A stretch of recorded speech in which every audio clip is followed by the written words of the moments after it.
So hello and welcome to the revitalised Idon'tevenwantonecopy copy of Timecop. We are sponsored by Hairtel, the fresh new life for grey men.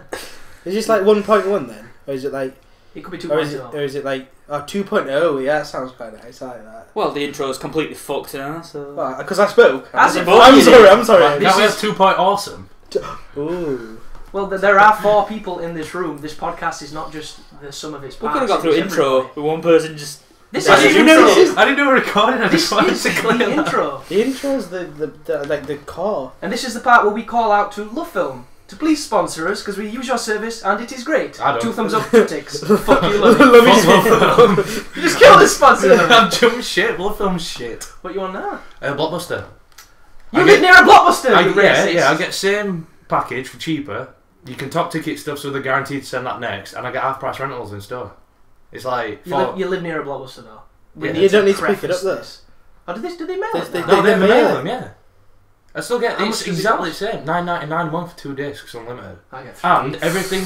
If you join the VIP game... Well, I've got 4 discs at the minute, but... Suck it, Louis. If you sign up for a VIP game, every penny you spend converts to a point. Points convert into points equal prizes. Like, do you know, like free cans are relentless and stuff like that. So it's perfect for you then, because you buy all that ass bleeding stuff. if you spend £4,500 as well, you get a free PS3. Ba-joom. I'm all over that. Right, you nearly there then. Nearly there. And then once you've got your PS3, you can proceed to not use it, watch Use it it like in the us, desktop. and then leave it on your shelf. You complain about how it's a glorified Blu-ray player. That's right, I said it. No, man. But anyway, by popular demand, this is back. Not that we ever stopped doing it, we just had a lot of other things taking over our time. Called the university. But we're free of that now, so hopefully we should be able to get back on this in some kind of regular form and bring it to you. I can't render it though, so these guys will need to do that part. And yeah, I don't know what number episode this is, but Let's go with 8. No, it's... Ooh. Let's It's just go close. 2.1. it's close. 2 point awesome. 2.1. Yeah, but... That's Well, just means Trigun went Trigun, then Trigun Maximum. I think we should go like Maxi Wings. I don't know. We don't need no names, no buzz, no bullshit. We're here. And we're joined, as usual, by myself. Lummy, hello. Aiden. And Ryan? And this is the Timecop crew. And basically, if you've never joined in and this is the first time you're listening, we talk about everything from video games to pornography to racy topics to Taking the piss pretty out of much Ryan and... everything. You know, as fucking... This is not just a gaming podcast, this is just 4 dudes in a room talking shit. It's a live cast. There you go. And for $5.99, you can get your faith in Jesus to the same level as Scott Lum. So Scott, when It's did not you just first a realise that podcast. Jesus loved you and you were in salvation? When he just came into my head and gave me a live cast. That's it. That was Jesus touching me. Would you say that you got down on your knees and you started pleasing Jesus? You felt his salvation all over your face? Oh dear. Faith. But religion aside, we're open to speaking about everything because that's just kind of what this is about. It's not about anything specific, it's just a bit of fun. So if you take offence, good. You're not the audience we want, and if you don't, sit back and enjoy. We usually start these things by going around the room and seeing what everybody's been doing in their gaming lives. Because it's been such a long period, we should really talk about E3 because we didn't cover it. And I know we don't all have a good memory of E3 right now. I forgot how long it had been since we last did a podcast. It's been a long time, but every one of us has seen a little bit of E3 or maybe a lot of E3, and we've all probably seen something that jumped out that we want to talk about. I was quite surprised with how many stuff I saw at E3 that I actually want that I didn't want before. So that was quite nice. Yeah, definitely. The thing with E3 as well is this year I was going into it a little disappointed because I thought it was going to be all sequels, and the majority was, but if you're not excited about sequels this year, when are you excited? Yeah. Because they've all brought something new to the table, something interesting. Definitely. They've all brought bows to the table by the looks of it. It is the year of the bow. Gotta run for your knees. Oh, you're on the ball today, though, I'm telling you. Get But- ready. It literally, it Arrow is to the actually knees fucking- comments are coming. It's fucking, it's bows galore, and it's alright because I'm fucking bumming bows at the minute, so it's fine. Well, let's do it then. Bow of the year. Timecop Cruise Bow of the Year. What are we thinking? I like the wobble on the Assassin's Creed 3 trailer. I must admit, that's my boat, yeah. That one of Crisis was quite cool. There's one in Far Cry, and It's that's a a composite Crisis bomb, one. isn't it? That one. It's like a Is that one where all sights and metally stuff? shit. Yeah. It looks like Rambo's tech bow, or whatever he used. Like how your hand signal for signs was pretending you've got two guns. Otherwise known as the Yosemite Sam. No, I like the nice and simple Tomb Raider bow. Yeah, she's going back to her origins. You know, misogyny and rape. Now, you guys heard about that shit? I've heard there's a controversial rape scene that's not apparent. Apparently you don't see it, but it's suggested that happens, and people are trying to ban it. And then Sounds awesome. I just think to myself, well, what's rating on game? If rating on game's what it should be, then rape Who gives away. a fuck?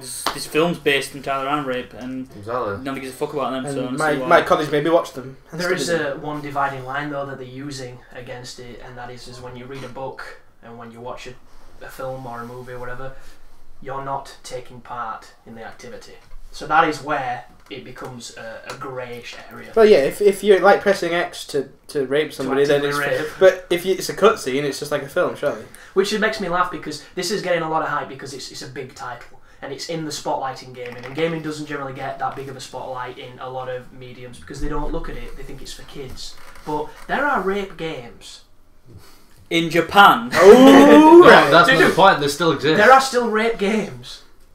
And to me, it's ridiculous. But for anybody that doesn't know, it is, as Lummy said, a suggested scene, which is it's a quick time event. If you fail, this guy, you know, I've been really fine. Do you know what? Girl. Do you know what's quite funny about that? I deliberately fail just to see what happens, just so I can get both ends. You don't see it. It's just Lara is literally a busty, heavy.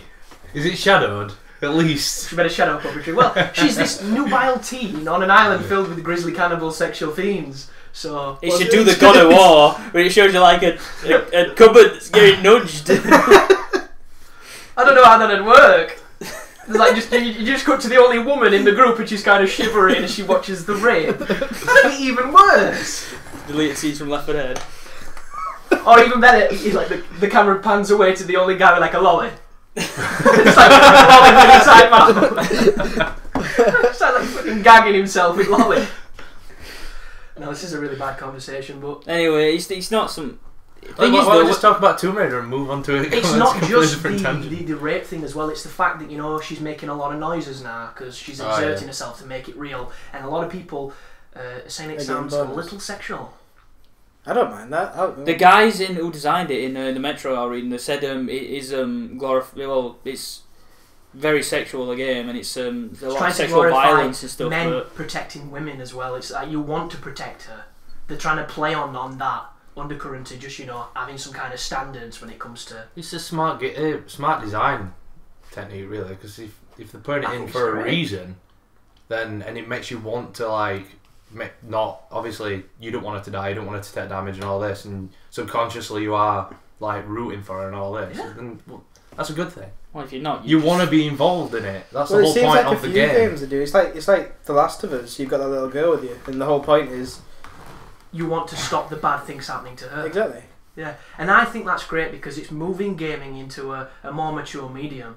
It's like you can rape in books, you can rape in film, you can do jokes as a stand-up comedian about rape, and it's fine. I wish I left rape till later on. Fuck this. Straight to rape. Yeah, but dude, this is exactly what we do. If we don't do shit like this is not our podcast. Well, we We could could be be so many listeners now. Oh my God. This I'm could going, this is no, I'm not talking about rape. Dude, I can't see you with that corporate cock in your mouth, but if you want to talk about My Little Pony, we'll do that shit, and we'll lose even more people, But if you're raping My Little Pony, it's a game story. it's There's a My Little completely Pony different. sex toy. Of course there is. Have you seen it?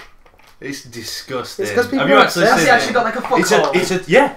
So it's like a flesh pony. I but shit you Right, not. right, It's right. a teddy bear with a fucking hole. In How the back. did you find this? I'm watching Rooster Teeth Drunk Tank podcast. No, video cast. Oh, I thought it was going to be more exciting No, than that. and they were on about sex toys and that, and one of them mentioned it, and they have links to everything that they talk about in bottom thing, and I clicked on it, as you do, curiosity, I'm like, look away. Now, This now is it's in it. your history forever.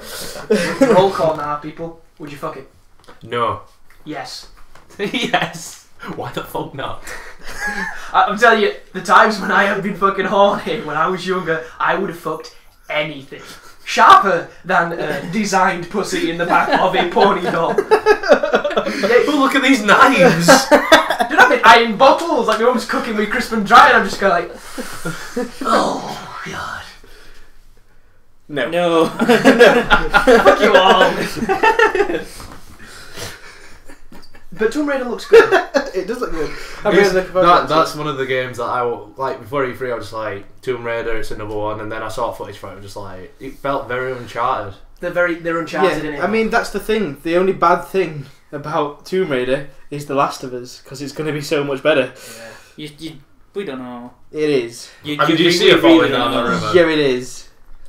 You don't know like that, did you? I hated that river section on that play. Oh, she managed to pull a shotgun out and blow It stuff out. looked ridiculous. It looked ridiculous. See, I didn't have too much of a problem with that. Same like section. parachute bit. You don't like it? No, she didn't lose any eye, and she was just spinning her. That didn't make sense. I want logic. They would have been tangled up. What happens in parachute bit? I think I've seen that bit. She's She's around hitting trees, and when she hits them, she spins. So all the straps that connect to a parachute should tangle up, and she should die. Bitch. They should be like cliffhanger with them wolves. Kids hanging from that tree, and Frank comes and saves him. And look where that lands him. Dude, it's a banana with a monkey. All you need to know. But yeah, as far as Tomb Raider goes, I think the thing that's drawing me most to it, and that's from start, is that sort of survivalism, all that ruggedness, how you got to scrape to survive and everything. Now it's really, I'm really into that sort of stuff. You get to hunt. Well, hunting's awesome. It's got the whole if you get stabbed by a stick or whatever, you got to pull it out and all that, aren't you? So. Yeah, healing mechanics are awesome. But the thing with it is though, a lot of the gaming companies are following trends now, because even Assassin's Creed, you've got hunting in it, you've got bows in it. Then Tomb Raider, you've got your hunting, your survival, your bows, and then you've got The Last of Us. You got exactly. There's just trend, and it's all that people follow. Every game, well, not every game, but a lot of games that come out this year are going to be very similar. It's just because that's what people are buying at the minute. No doubt, but you're still going to get the ones that try and branch away, and maybe not successfully. But it's also we're in a culture now where sequels command everything, and your sequel, if you stray too far, you lose your audience. If you stay too close, your audience backlashes. It's an interesting place to be, because nobody dare take the next step towards the next consoles yet, because there's still life in this one. Not much. Tomb Raider, I think we can unanimously say it's a good direction, because the last few, fuck that shit, man. I couldn't even get through demos on them. I bought Underworld, I think, which is the last one. Yeah, everybody before said that this one one. more palpable. And I even played it yet. I bought it for like £4, maybe a year and a half ago, and I even took it out of the box. I think I played demo and I missed a jump and fell away back down, and I had to climb back up, and I'm like, fuck this. Yeah, I started on me climbing a cliff. I guess most of them started that way. They were on a beach and you were climbing a cliff. Yeah, I think that's the same one I played. Yeah, I couldn't get through demo either. We're pretty shitty. I don't know. What happened to her house? I want her house back. Unless you're Banjo with your precision jumping, get the fuck out. But remember on second, and if you that on that first level, you were that massive slope, and you could do that dodgy jump and get a shotgun ready to start. Yeah. You could also dive off it in Bracken. Or do that over a stairs. I used to over a stairs a lot. With your butler leg. Before I locked Butler in freezer. I like that, just driving quad through hours. Some people just want to watch the world burn. I used to try and get really good times on that. I could never do it right. You couldn't do much right. You could go over the edges. You could skip on the edges and get one of the high scores. Games. I just liked her house. That's it. They made you respect wolves, because wolves were scary in that game. But I've never been a Tomb Raider guy. I've never really been that way. But I'm glad they're pushing in a direction that I'm interested in. So what's next that you saw? I'm glad they changed her as well, so she looks. Yeah, she looks like a human now. She looks like she wouldn't have lower back problems since she was 20 onwards. Well, whilst we're on topic of games that I want interested in, and well, for me, I want interested in, then I am not Hitman. Hitman really impressed me. Oh yeah, it looks really, really good. The first thing I saw on that game that really impressed me were crowds. As soon as I saw that crowd, I was like, that's impressive. Because Assassin's Creed touch you up walking through crowds. That was good, but Ubisoft have got good tech, but IO did it way before they did. It's like, I was talking to you. I was talking to Chris about Hitman 2, were it? When they put crowds in that one? Hitman... What do you call it? Blood Money Way. Blood Money Way. Murder of Crows. Yeah, you said there were crowds in that one which were decent, so it's like... They're taking pushing it, aren't they? So. Yeah. But I was really impressed by that. Graphics, crowds, the amount of ways you can assassinate. You say that though, it's not that much on a step up from Blood Money. It does look crazily good and everything, but if you play Blood Money, a lot of stuff that you're impressed by is in Blood Money. For every Hitman I've ever seen, I've never been interested. This is the only one that's interested. I think you need to play Blood Money before you delve into this, because it is really good and you will enjoy it. It is One really thing good. we can't really speak about though is the fidelity of the crowds on the new one. Because the crowds on A Murder of Crow, they were numbers alone. They didn't do much. They all had preset designs. It wasn't any kind of AI. But this new one, it looks like the crowd interacts. And depending on the level of that interaction, that could be the best tech going at this moment in time for crowds. Because if they're on a loop, you're always going to just get used to it. Whereas if it's completely... And this has been in development for a long time, so who knows what their animators have been up to. Well, I mean, a lot of crowds, like, you can disrupt them so that they go away from their path. But then after a certain amount of time, they're always going to go back to the loop. There's a reset. Yeah.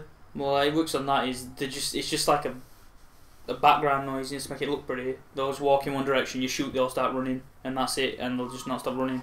And then it's just basically a giant square, so it's doing laps. But what year did Blood Money come out? Well, was it a launch title for Xbox 360? Yeah, I played it on Xbox. I think. Pioneered, man. It's such a good game, and the new one, like you say, Lummy, I could be more excited about. It looks really nice. The graphics look nice, and the way they actually did the trailers at E3 would really a massive uproar against them. Did you see that? Have you seen the trailers? Well, obviously, Rai has. That's our gameplay, and that's it. So. Well, the trailers are a little bit misleading. It's 47 taking on these assassin nun ladies. Oh yeah, I saw them. And it's primarily action. So there were a massive backlash because obviously the people that play Hitman, they want Hitman. They don't want quick time killing nuns, combat fighting type bullshit. Because if you're shooting everybody in the level on Hitman, to a lot of people, you're playing it wrong. And these demos really did not portray what people wanted. So there was a massive uproar. And jokes to it, Fistons. Yeah, but there were also they're wearing nun outfits, so it's, hypersexualized and very, very, anti-feminist. It's always been sort of like that, though, Hitman, hasn't it? It's always had stupid stuff like that in. But I don't know. I don't take offence from a lot of stuff, so I'm the bad candidate for a spokesman for that kind of shit.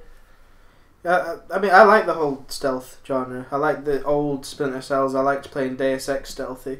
I like all sorts of stuff like that. So for me, it's like there's like God knows how many ways you can do the level, and it looks interesting. It's got a lot of replayability value by the looks of it. It's also got more progressive difficulties for new players, which is cool. I'm going straight on this one, straight away. I don't want no sense or anything like that. That sense don't I can see it being useful. I'm kind of glad they've put it in there for some stuff, but for me, it's just that the thing about Hitman is that trying to figure out that perfect way for the ice cream man to completely fuck this up. I really want an ice cream right now. Do you know what I do? I tempted to go out and get a 99. Is he actually stuck? Well, he's turned his music off at least. Did you know that by law they had to lower the volume of the ice cream man siren? Really? Because it was deemed. But what's turned up siren at emergency vehicles to ear-piercingly loud? Well, the thing was, there were people on calendar kind of going, they're trying to ruin my bloody job because I can't get the kids to my van. Okay. Well, don't say that in any other walk of life. The kids were running from too far away. That was the problem. It'd be like Schindler's List, but it's just jackets on bodies. Today there was an in. Yeah, today. I saw an escalator that said Schindler on it, and in my head I'm thinking Schindler's Lifts. Yes! like one red step on an escalator. I know I shouldn't have, and I shouldn't laugh, but I couldn't help myself. You misled with that. You said lift. I did say lift. It was an escalator. Because in my head I thought lifts, not Schindler's escalators. I was ahead of Lummy, and I was walking, and it was like, that escalator is made by a company called Schindler's, like Schindler's Lifts. And I was just like shaking my head, and then he got over and he was like, Aiden, do you think Schindler's Lifts is funny? And I was just like, what the fuck? If you can't laugh at genocide, what can you laugh at? It's too soon. It's too soon. I'm sorry, I really am. But I want Evolved. And the irony of all is half of these phone companies that have brands on your phones right now had their names above the door in the gas chambers. But we don't talk about Or that. two. That's a network, motherfucker. But I like it. Because it's funny. But E3 had a lot of stuff, and there's probably a lot of titles that people want us to talk about that doesn't need too much speaking about it, because I think we can all announce that Halo 4 looked pretty damn fucking awesome, unless you're Aiden. Unless you're Aiden Merrick. Unless you're Aiden Merrick. I'm really sick of this. I think it looked awesome, except for the new enemies. The new enemies looked shit, and that's what they've said. Why do they look shit? I've said it from the start. They look just Nicolas shit. Cage has already done it. we like wings made out of light and all that sort of shit. It just looks. It did, and warping about, jumping rays, like all that looked crap. When he was fighting the first few Covenant, I thought it looked amazing. I thought What, that one grenade he threw? No, when he shoots a couple in the air, they start throwing it. That looked awesome. And then these new enemies. So out of the whole 9-minute gameplay or whatever, you like 30 seconds of it? No, I liked it when the Did you guns like are that I set. liked it when he picked up the shotgun as well, obviously. Yeah, the shotgun and that beam shotgun thing, then it all pieced together. That were awesome. It looks Far and beautiful. wide, yeah. Just the enemies, I'm not. Only negative thing I've got to say about 4 is multiplayer looks very shiny, and after Reach, now like 3 were vivid colours and all that, and Reach were a bit like alt medals more were, saturated. yeah, and then they've gone back to Halo 3 approach. Now it looks quicker, so it looks more fun to play, but then again, it's not Bungie anymore, so I'm kind of happy in the sense that they're trying something different. So But them medals on Reach were just so Yeah. nice there. But it looks more digital, doesn't it? Yeah. The medals on this one they're like digital stamps as opposed to actual. it looks interesting. Did you guys like that live action cinematic before it? Yes. I've still. What the shit. the bridging the gap Yeah. between 3 Have and you 4. seen the Dude, I trailer? thought that was better than the gameplay. Have you seen the that. trailer for Forward Unto Dawn or whatever it is? No. It's they're doing like a mini series, aren't they? Like But 5 they're episodes, doing like 15 minutes long.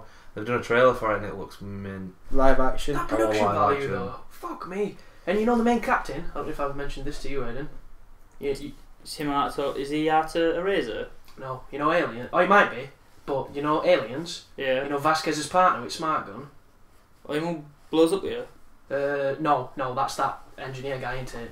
He's that guy who was in Command. Oh, yeah, with bandage on his head, yeah. The other dude with Smart Gun, I always forget his name. It might be Burke or something. No, it's Yeah, not yeah. Burke, but it's him. Oh, no, That actor. Which I thought was fucking amazing. Yeah, they're doing that live action series to basically tell you the story, what happened after 3 and before 4. It's building a pipe for release of 4 as well. It so. looks- Well, it's intelligent marketing if they're doing Oh it yeah, right. definitely. Except It was like Change the Deliveroo Chief's that voice. they brought out before the They've changed Reach Chief's got voice. released. for the For the series they're bringing out, they're not using Steve Blummin. Hello.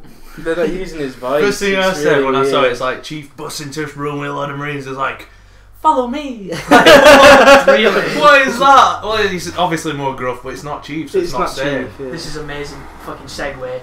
Did you know that in America, well, they do it here, but not as egregiously. You know the cable channels that get movies. Mm-hmm. If the movie's got too many curse words and they want to play it before Watershed, they edit the audio by doing ADR. And there is awesome examples of this. Oh, is that like when they take like bitch out they'll TV take- series exactly. and stuff? But nowhere near as well done in the early 90s. Die Hard 2. Fucking amazing. They got a completely different dude who sounds nothing like Bruce Willis to fill in his lines. When you were great. talking about that, I was thinking about Die Hard 3 because I had an old tape of Die Hard 3 and I'd seen it so many times. Yeah. I knew all the bits that changed. I've watched it recently. I know swearing to get rid of and stuff. Like, you know when he's in police station at the start and they're trying to figure out who's doing this, and he goes, Yeah. he says, "Oh, he's some guy who you arrested." He goes, "The guy's a fuck up, not a psycho. This guy's look for his nuts." In the one I saw originally, he goes, "The guy's a funky, not a psycho." I'm like, what's a funky? But dude, that is well done. This is literally doesn't follow the lips, completely different voice actor. And I'm gonna go over here and shoot the bad guys. literally there's a Right in bunch the of face. You can search him on YouTube. We'll have to do it after this. But the best one is you know when he goes, "What sets off the metal detector first? The lead in your ass or the shit in your brains?" Yeah. And it's like, "What sets off the metal detector first? The lead in your ass or the junk in your trunk?" It's just like, One minute, there's somebody at the door. Shut up. Shut up. Shut Shut up your face. Hold on. Shut your ass. Lifelong dream. Swim with dolphins. Went and did it. Bathroom, covered in them. Wallpaper. Even the thing, you know, bottom light. You used to pull lights switch down bathrooms. Dolphin. Creepy. Anyway, the second and best quote that they changed is, oh, it's so good, especially if you know Die Hard 2, because at the end he falls off the plane, there's the line of petrol coming from the plane, he lights his lighter and he says the well-earned, well-known catchphrase of yippee-ki-yay motherfucker, and then sets it on fire. This version, completely different guy. Yippee-ki-yay, Mr. Falcon. And the guy who he says it to is not even called. There is no credit of any character in that fucking film known as Falcon. Yippee-ki-yay, Mr. Falcon. Have you heard the insult, Mr. Falcon? No. What? Why? It's just... Why? Because it's funny. It is! I might even put that damn sound clip in midway through this or at the end or something, because it's that fucking bad. Just put it in now. Yippee-ki-yay, Mr. Falcon. And his mouth is going! That's the best one out of all four of them as well. When he sets that line on, when he just blows that thing up, that's Playing my favourite bit, like, yippee-ki-yay out of all of them. It's a good one. Aside from the ones on 4 that they dubbed in afterwards, and you can never see his face, he's just like, oh fuck, oh fuck. He's like, every time he turns his head, fuck. It's like, we get it, you couldn't curse because you wanted a PG I can't release. find that version on torrents. It's literally the DVD version. The Oh. hard cut. Oh, no, I can't find it. Like, die hard for, die harder. Again. It's really disjointed because there's bits like, you know, when Justin Long's in the car and he does the whole shut up and then it carries on as normal in the proper version. Well, in the harder version it's like shut up and then there's a real bad cut where he just goes shut the fuck up. Why would you tell him to shut up twice? Oh. Let's make sure he's understood the message. And every time he turns his head, he's swearing. Every time he falls, or he's somewhere you can't see, swearing. It's ridiculous. They've got like one sound file. Fuck. It's just there. Like on the keyboards at school. Exactly. Fuck. It's ridiculous. Fuck. But yeah, back to the Halo 4 anyway. I'm very interested in the Spartan Ops. It looks like it's going to be their DLC packages. You know, the whole. Have they mentioned more what it's going to consist of? Because the whole monthly or weekly stuff that they're releasing sounds great. Some sort of release, a cinematic release. It's got a story to it. It's set. Is it 6 months after 4 or something like that, or 6 months? I don't know, but basically it's going to have a little storyline to it, a little bit of cinematics, and it's going to have like 4 or 5 missions or what have you. It's not like that anyway. I'm a bit fuzzy on details. It's been a while since I looked at it, but it looks pretty impressive to be honest. Something different, like it's like adding an extra campaign to play with your friends. So It's like, what's wrong with like that? zombies, co-op missions. Because it hadn't actually been announced that campaign's multiplayer, as far as I'm aware. It's Halo. So it might be but it might be a single player campaign. Can you with imagine multiplayer. competitive campaign multiplayer? What, Brink? Fucking ridiculous. Well, see, Ryan, there are certain words we're not allowed to say on this podcast because they're deemed offensive, and that is one of them. I love that game. I love it so much. Have you played it with me? How do you make Brink? How did they make it 2011? bad? How did they make it bad? It looks so good. How do you make Borderlands steal its soul and vaginally rape its I concept? think it got delayed by about fucking a year or something. Yeah. Ridiculous. Every single time you saw that guy, it's like, it's a brand new concept, we've got the expanding multiplayer, we've got the bots, we've got the progression, shit game. Fucking dickhead. How did he do that? I bet he went home and slept like a baby. There could have been, rape outside and he'd have smiled. We're relying on rape a bit too much in this one. Well, I think like games that are delayed too long are just doomed to fail. Definitely. There's obviously a reason why they're delayed because they're trying to put a fix on it, and it's not always. And then it gets to the point where they just can't. Well, the biggest problem. Can you as guys well, shut up? What? Far Cry's been delayed. The proof. Far Cry 3. That's Yeah. Let's just hope it's not as shit as Far Yeah, Cry but it 2. looks Dude, that's not fucking Brink. That's I'm Duke terrified. Nukem Forever. I'm talking like Duke Nukem Forever, Yeah. like Brink, Look at like. Oh, right, well. Ghost Recon. This 3 Future months gonna Soldier. kill me. Imagine if that Oh. game had come out 2 years when it were intended to. it would be a fantastic game. But because they delayed it so much, the proof of concept has aged so much that it doesn't feel like what it would have if it had come out on time. Did they keep overhauling it, like scrapping it, like they starting from kept scratch overhauling, again? They kept changing, but at the end of the day, dude, it was always going to be the same concept that they began with. Exactly. If you delay it too long, you lose that window. Exactly, yeah. You lose your audience. Speaking of Ghost Recon, well, no, I'm not getting to it. I'll get into it when we talk about gameplay. We'll talk about what we've played. But a good example of this is Splinter Cell. They went complete batshit crazy on a new concept of him in that national park, wherever he was, being homeless, you know, doing like guerrilla warfare, and it wasn't the direction they wanted, so they scrapped it, they made a completely different game, and that game came out, and it was so polarising, you either loved it or you hated it. Yeah. Splinter Cell Conviction. Yeah. You, hated it. I didn't mind it, but that was not the Splinter Cell I wanted, and that's the risk you run at delaying games. Well, that's the thing with it. It's like, as a game, as an individual game, I didn't mind Conviction. As a Splinter Cell game, yeah, it's not what we want. It's not a Splinter Cell game. Do you reckon it's a new one? Good segue. I think it looks pretty good. That running tag and I don't- bag I or see- whatever looks shit. I'm not a massive fan of Splinter Cell series because I didn't really play early ones, but I think the whole speedy... It looks like it's click, click, click, press another button, right, it goes and kills them for you. You move into the next room, click, click, click, press a button, they all die. It's a puzzle game at that point, isn't it? Yeah, It's it's- how many dots do I draw before I win? It seems very like there's not much. It looks like it's got to a point where you don't do much. Yeah, the reason I'm excited about it is because I'm hoping all that is optional. I'm hoping you can sneak past all them people that he's killing. I'm hoping you can sneak and not sneaking's good and all that, and you don't have to kill somebody.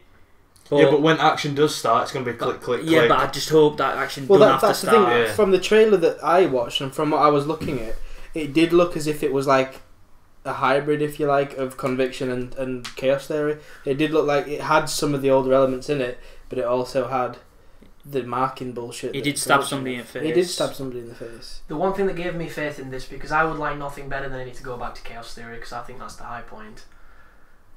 The dev himself, the creative director, said that you're going to be able to customise your character in the campaign to which direction you want him to go. And he mentioned either wearing, a lot of armour and being a combat heavy guy, or going a stealth route and having yourself completely kitted out in something that will enable you to sneak. So, like, Conviction co-op missions, basically. They had costume and... More They Peace did, but your Walker. costume didn't really affect you. It didn't really have any passives or Right. anything. It was just ammo and things, I think, Ryan. It's been a while, so don't... All I know is that you could, because there was an achievement for getting all the costumes. I didn't know Yeah. if they actually did anything or not. Yeah. But the thing with me, the where Splinter Cell went wrong for me, which I hope they redeem, is when you played those games on the hardest difficulty, you didn't start with ammo. Your guns were empty. Yeah. And that is what I always liked, because you either had to source ammo on site, or you had to do it all without. And there were a lot of levels where you didn't even have a gun. Exactly. And they'll like drop one in halfway through because they don't want you to kill anybody until that point, and then they give you a gun. Exactly. I don't want to be forced to shoot everybody, because that's not the choice I want to take in that game. And that's one of the main criticisms I've got with Ghost Recon Future Soldier, that there is a certain level called Valiant Hammer where it's nothing but shooting people. And a lot of that game is just, shoot some dudes. But you really feel it on that level because there's nothing else. And you can't sneak past anything.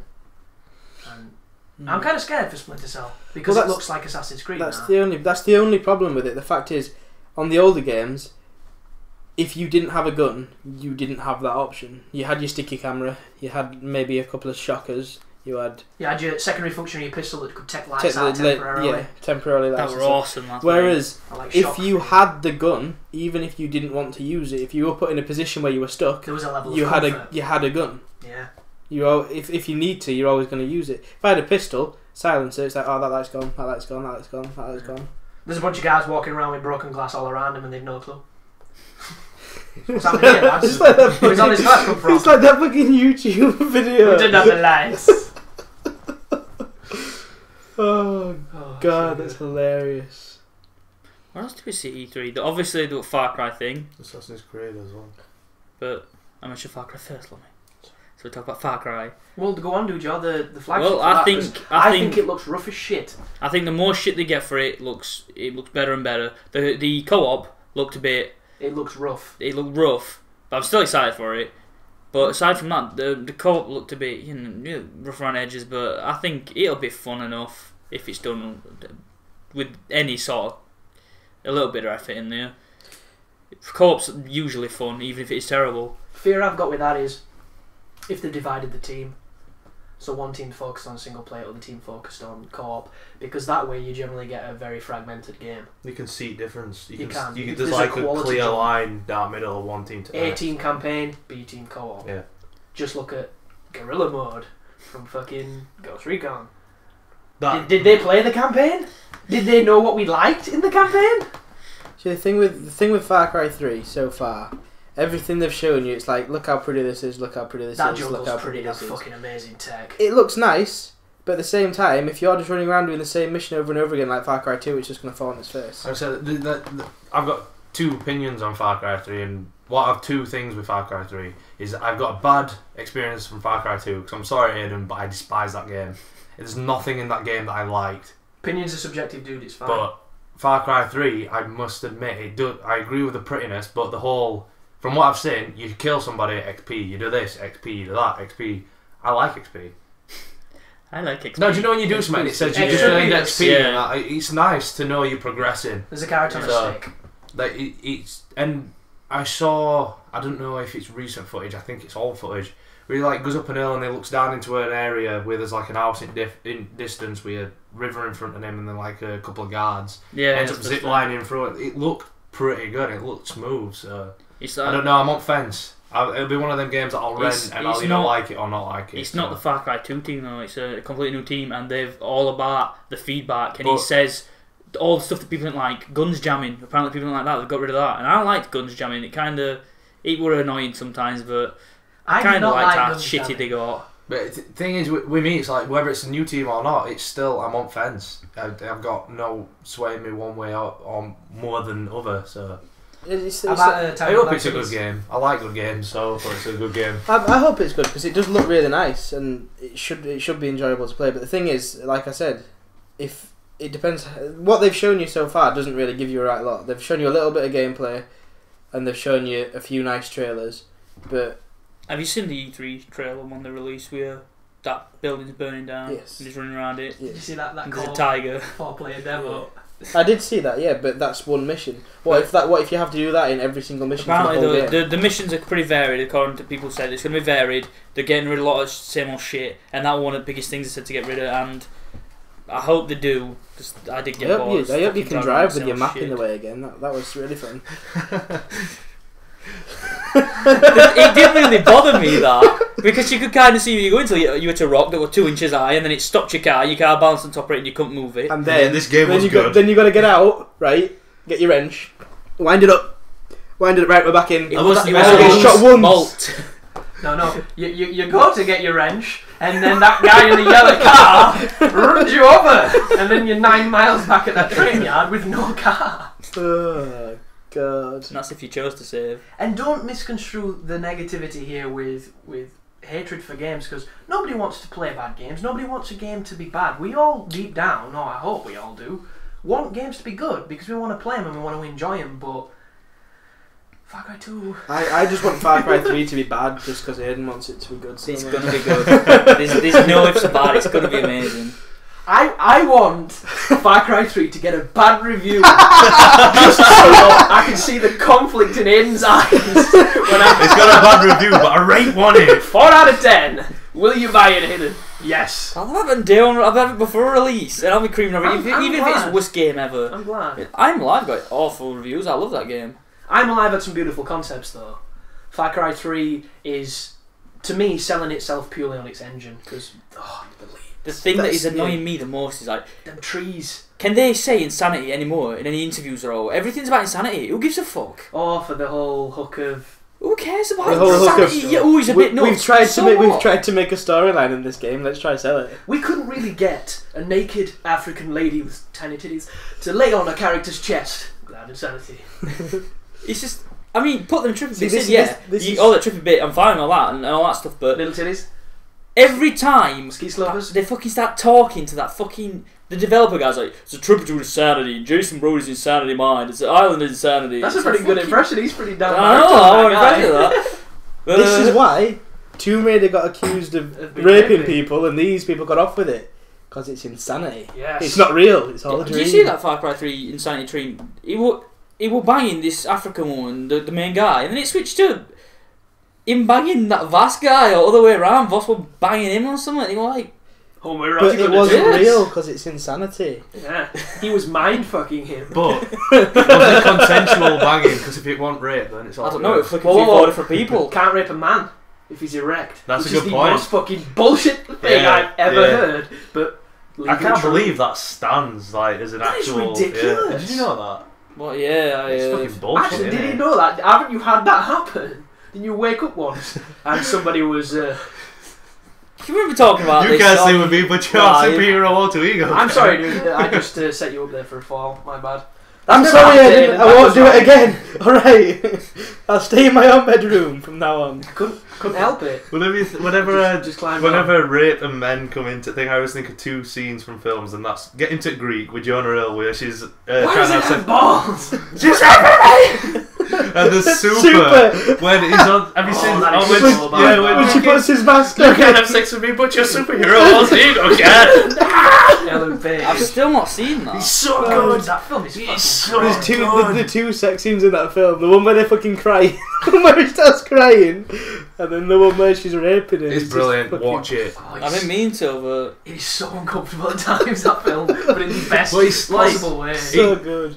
Oh god, that film. Watch it. Super. Shut up, crime. I think it's on Film Player at the minute. Stop cutting No. it alive! Kevin Bacon's in it, so Kevin Bacon's a dick in it as well, he's Yeah. great. he's in Bored to Death as well. Kevin Bacon. Talking about As God. Kevin He's the Bacon. bacon, he's It's everywhere. awesome. He elbows him in face, and he's like, "What are you doing? I've made a living for 20 years off his nose." That's pretty good. Oh, I loved it. I love Kevin Bacon. I do too. Talking about I God. watched it recently with him in it, and I just can't remember what it was. Didn't you watch Stir of Echoes quite recently? No. That we introduced to Doesn't that. sound like It was something him. I'd It watch. was a while ago though. Oh, Watch his house. Oh yeah, I did watch it. I wasn't Yeah. recently, but I did watch that. Yeah. Dude, that's recent in my mind. That's the last time you mentioned Kevin Bacon to me. Unless you got into Tremors, which is completely No, he's what a film. He's gone. Completely lost me. My X-Men. What about X-Men First Class? You're in that. Oh yeah, it was X-Men. I watched X-Men over there. I forgot how good it was. Because I think First Class is really good. I think First Class is a good I've just film. got one problem with it. Why have we never heard of Kevin Bacon when he's better than every X-Man? Because he dies. And why is every power in that day shit? I can shout. I've got butterfly wings. Whoa! I can hula. He can shout and fly. When he shouts really hard.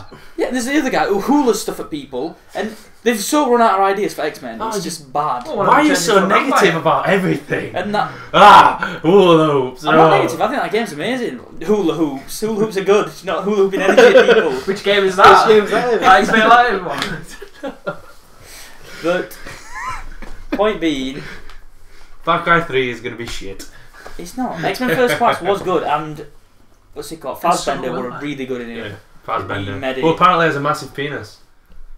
I saw Shane. The thing I is, was looking at what were it? I was reading some or watching some Assassin's Creed film that got announced, and apparently Fassbender's gonna be in it. Yeah. Don't know what role he's gonna play, and then it were like, he's gonna be in this film. Apparently, he has a massive penis. I was like, what?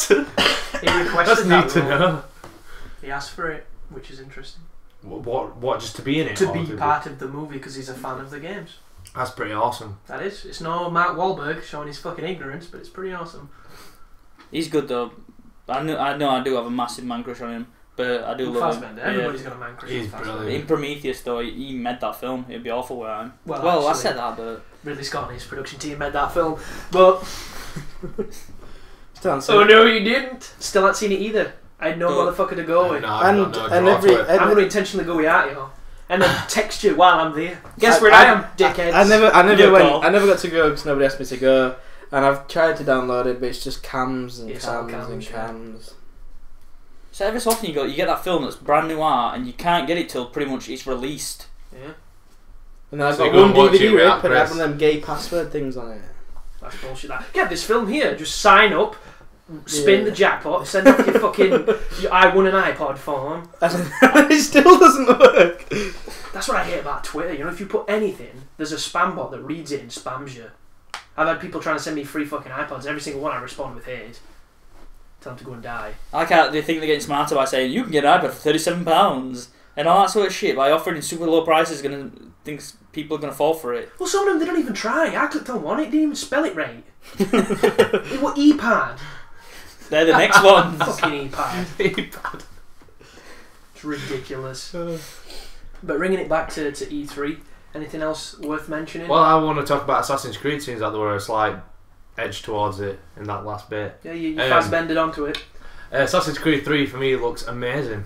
I'm a fan of. Well, I am a fan of series. I'll say that, but I feel after 2 Brotherhood and Revelations, it was starting to dry out in ideas. But 3 just looks like a completely different. They've done what they needed to do. Then it's same but different, which is really drawing me in.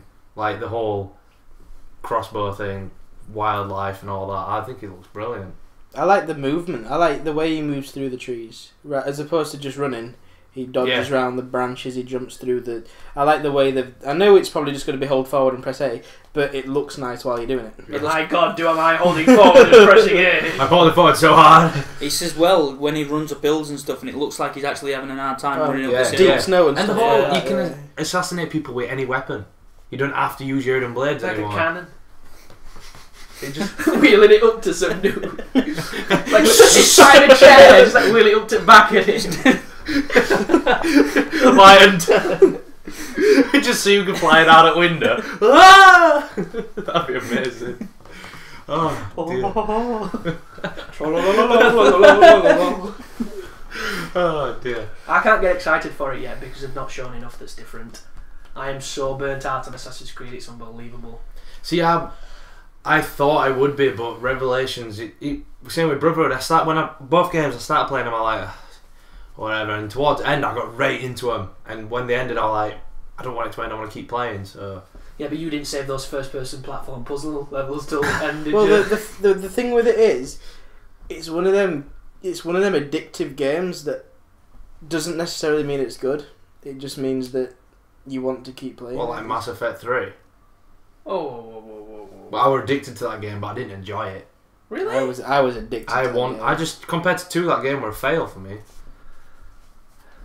2 was You good. still enjoyed it though, dude. There's got to be a level of enjoyment because I did enjoy it, yeah, but compared to 2, it's not the same game. It's not the same, like... I know it's the I was primal addicted urge to then 2. to like come at me, bro, and dive on you. But I'm thinking back, I kind of didn't like Mass Effect 3 a lot either. But I remember still, I had Mass Effect 3 cast. Yeah. It was like, we hate Mass Effect 3. I was about to defend Mass Effect 3. I don't get how anybody can like that multiplayer either, because it gets boring. It does get like boring. it a lot. It's good to an extent, and then it's just, right, I've done this. But I haven't really played any new maps or new characters or anything. I fell out with the multiplayer before that happened. I can admit that it does get boring, but it gets boring because you're limited in what you've got. Yeah. When you get a new gun, it's a new game. When you get a new character, it's a new game. When there's new stuff added, it's all fresh again.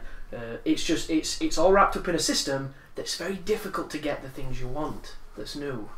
And that kind of blows. If it did a credit system where everything had a price and things that are supposed to be rarer are more expensive, then it would. I mean, Or like a shop sort of Yeah. system instead of a like Black Ops system. Oh, how once you you've got upgrade something, it. you can't get it again. yeah. Or a trade system. Yeah. There are 1,000,001 things that game could do. Well, it could do a trade But- system because it's basically a card system anyway. When you we've get them, you covered- get cards. It is. It's booster packs. We've covered Mass Effect before. Yeah, well, let me just add this one thing to close it off. You know what? New update. Yeah. Phantoms have shields that stop biotics now. Kind of stays. What? So you can't stasis them, you can't do shit to I love them. stasis in You've got to Phantoms. pretty much either kill them before you can stasis, and then even then I don't think you can. And you That's know, good. platinum difficulty. Yeah. What were it? 4 Phantoms and 2 Atlases on wave 1. What? Yep. Yeah. It is sick. fucking insane. How far did we get on Reactor? But is that a whole new difficulty? Yeah. And you know what it does when you get midway through? It mixes other races in. I were being chased by banshees, fucking hunters, Geth hunters. Which is worst combo Just you can get. madness. It seems Pure excessive. madness. And then banshees are grab happy. Yeah, Seems super excessive, happy on but- Phantom. You know, you used to walk up to you and Yeah. they'd do you a few yards, and if you walked up to them, that's when they grabbed you. On this, they warp in your face or behind you, so they definitely grab you every time. What level were our characters? Well, me, you and Heretic, who were all about level 18 to 20s. We've all played the game before. We got destroyed. Absolutely destroyed. It doesn't even seem possible. It's weird as shit. But didn't Sounds Heretic said interesting, that the developers couldn't even beat it or something? He what's said the the point in developers releasing got it? to, I think, wave 4 and they made it harder. Then they made it harder. Yeah. But the thing with it is, a YouTuber called XCow, who's pretty fucking awesome at everything he plays, he says from on the BioWare forums that somebody's already soloed it, so there is ways to exploit it and beat it. It's just, you know, on that initial exposure, it feels broken. Well, that's the thing, when you get used to playing the hardest difficulty and fucking bossing it, then you go to the next thing, you just... Well, you play gold for long enough, silver feels like, why do we ever play silver? Yeah. But that platinum... Well, that's what it is. It's because you get used to a play style, because you know that'll work. You just have to adapt it when you move on to... You've seen two phantoms run at you on wave 1. You can't even describe... And when you can't stasis them... It's just like... I even put a different gun on here that I've not used before because it's new. And it's shit. Wait, what else is there from E3? Thinking? I'm looking forward to Borderlands. I think the one that we're all dying to talk about, because I can see it on everyone's tongue. Beyond. Yeah. Exactly. Stunned silence. Beyond what? The next game from the people that brought you Heavy Rain. With their emotional adventure through the psychological mind of Ellen Page. I like how everybody's kind of leaned back as if to take a step away from the conversation. Did you see that guy that presented it? The French director of the game, who's really like flamboyant and loves his craft, but technically still not a game in my eyes. And he's like, the new game we will be bringing to you, because he's French and I do a bad French accent, is Beyond. With the croissant. No, it's just like, Ellen Page is going to be a female lead and I want you to enjoy Beyond. And it comes on. It's just like, you see here how you can hold forward. It's just like, she's like walking through this map. It's like, and you'll notice that we have a level. It's just, then you can press A. Every single part of it. Right.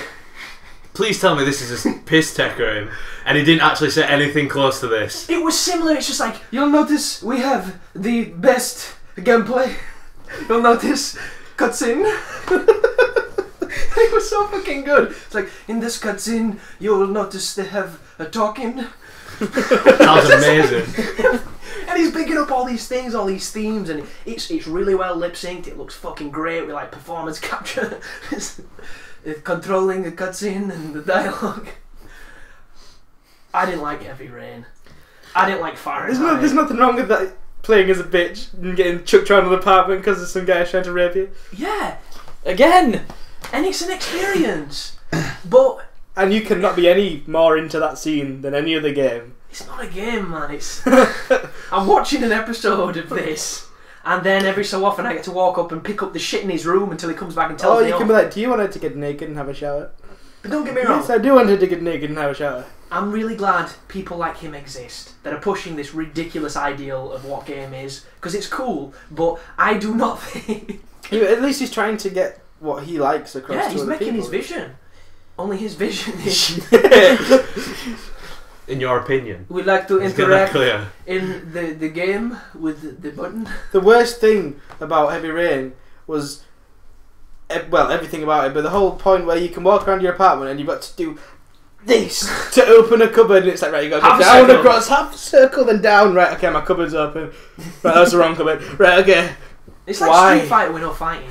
You're still doing quarter circles and half circles, it's just you're not kicking a doobie cigar. You're opening Ryan's cupboards. Exactly. But I thought that Beyond presentation was amazing. And if I could make like a spoof of that presentation, I fucking would, because I thought it was hilarious. Oh dear. I thought it was so funny. There has been one game that was there's E3 that I've wanted to talk about, which is obviously Gears of War Judgment. Obviously, I don't even think it's worth mentioning that game. Really don't. Which a few people won't even be interested in, but fucking The Last of Us, I'm blown away by it. And it's probably going to be the only PlayStation game that I'll own and play and whatever, because it looks fucking amazing. I think it's Game of E3. It looks absolutely... It just... The amount of times I've watched that trailer. I think with me with Last of Us is... I wasn't the biggest Crash Bandicoot fan, which is Naughty Dog in it, they're the people that make it. I love Crash Bandicoot. Don't get me wrong, I thought it was fun, but I always preferred like Sonic's and Mario's and stuff. they went on to make Uncharted, and first Uncharted I didn't really like because aiming was dog shit, and I didn't have a PlayStation 3, so I couldn't play it. But Uncharted 2 were pretty damn amazing, and Uncharted 3 is one of the most well put together games I've ever played. And the fact that they're moving on from Uncharted to something else, regardless of what that is, the seal of quality on that game, it could have been like a fucking tower defense game where you played as Ellen Page and you went around interacting with the analog, and it'd still be amazing because they don't make bad games.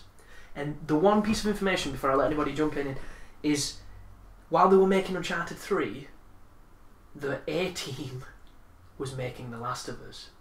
And if Uncharted 3 is that studio when it's divided, what the fuck is that studio when they come together? It's going to be interesting. Do you know what I mean? It's a level of quality nobody matches. Like Epic, probably very close, because Gears 3 was the ultimate Gears package for any Gears fan, minus resetting my stats. Fuck you, Rod Ferguson. Unless you want to sponsor us, then I love you, Rod. Unbelievable. High hopes for that game. It looks so fucking good. No idea when it's going out. I've got no idea about. Hopefully, it won't get delayed. I've got no idea about pretty much anything about it. All I know is I want that fucking game. Yeah. It's just that noise. That is it. The Last of Us. A sex noise. Exactly. Lara Croft. With some nice fucking lighting on you. Jesus Christ, that light's so good. Dynamic lighting. Oh, the shit that gets me is like when he was chuffing, he got ammo and he ran out of that gun, he picked it up and emptied shells off ammo. That stuff like that is awesome. Instead of just picking up guns. And you go into your menu and he takes his bag off and goes in it. Oh God. Seriously.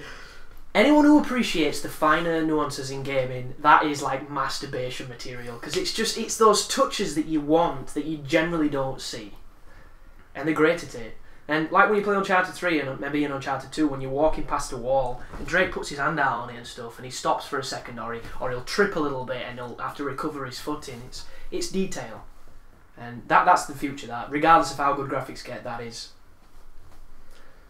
it, as Tom Cruise would say in his Scientology lectures. You don't know, but you know. When you drive past an accident, you know. Do.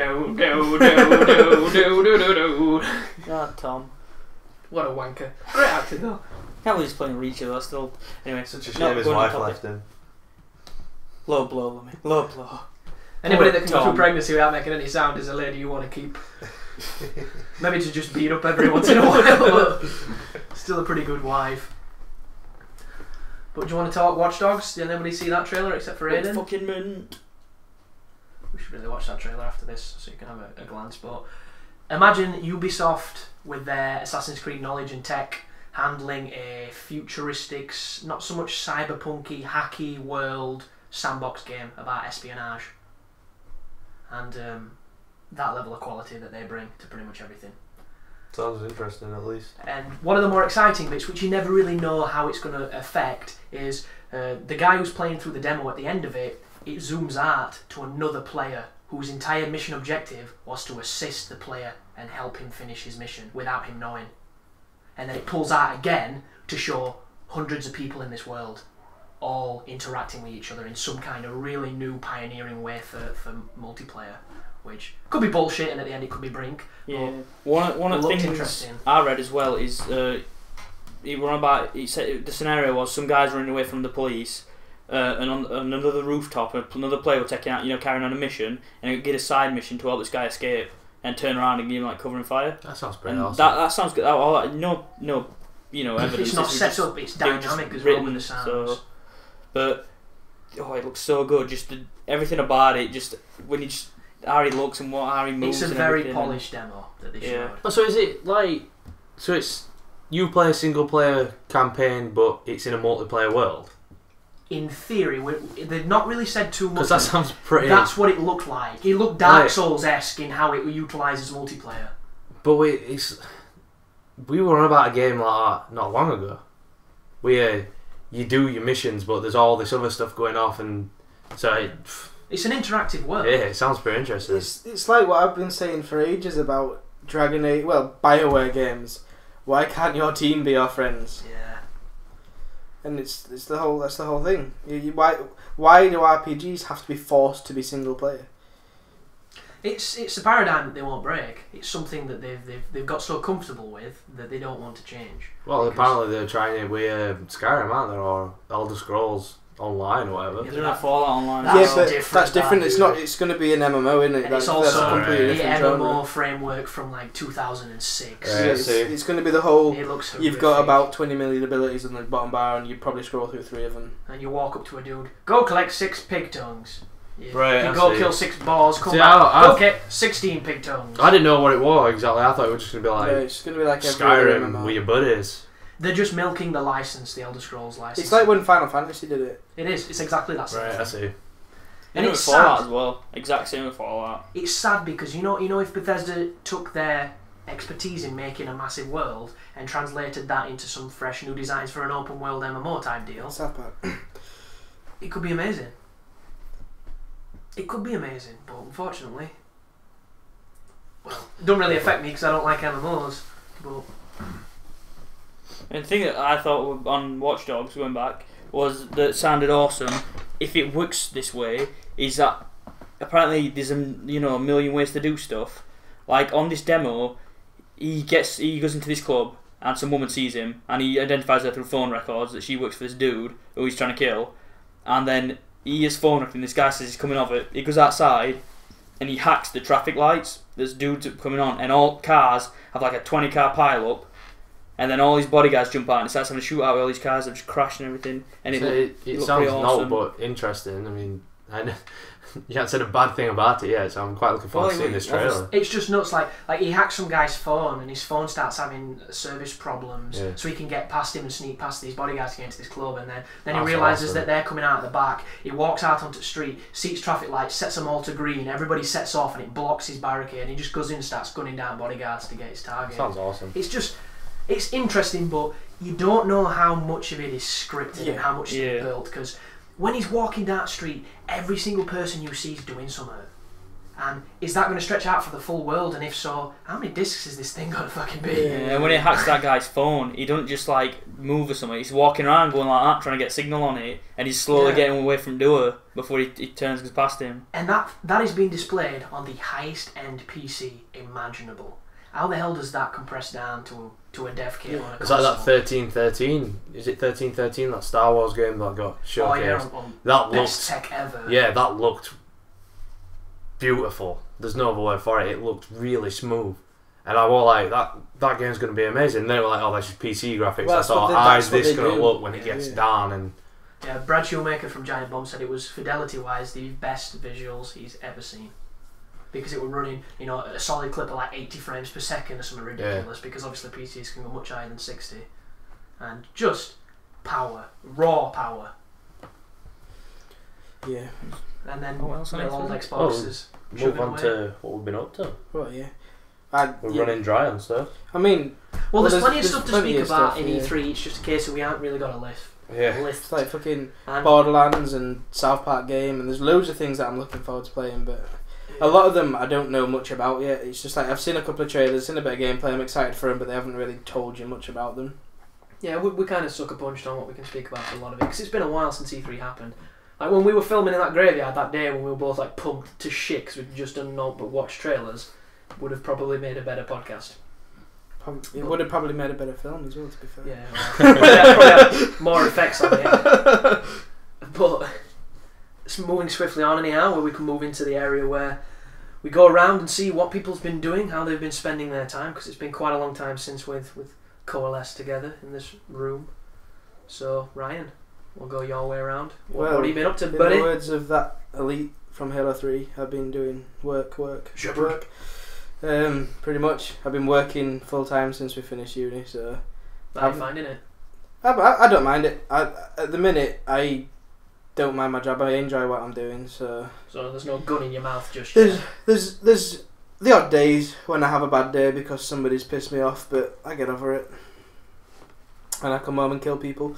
And it makes me happy, so... Yeah, just like Dexter. Yeah, just like Dexter. Minus that dude that can't act. Minus screaming, We're slag and faggot top your guys. mouth. I love There's been people I love that guy. who've done something wrong. But yeah, I'm going to talk about films first, because they're at the start of my mind. Spider-Man. Oh. The Amazing Ooh. Spider-Man. There you go. Because Tobey Maguire, I felt... The Amazing Spider-Man in both name and... Well, yeah, when Lummy review. texted me saying, what do you think of I've it? heard mixed I reviews said, about this film. I think it's amazing. Like, Spider-Man.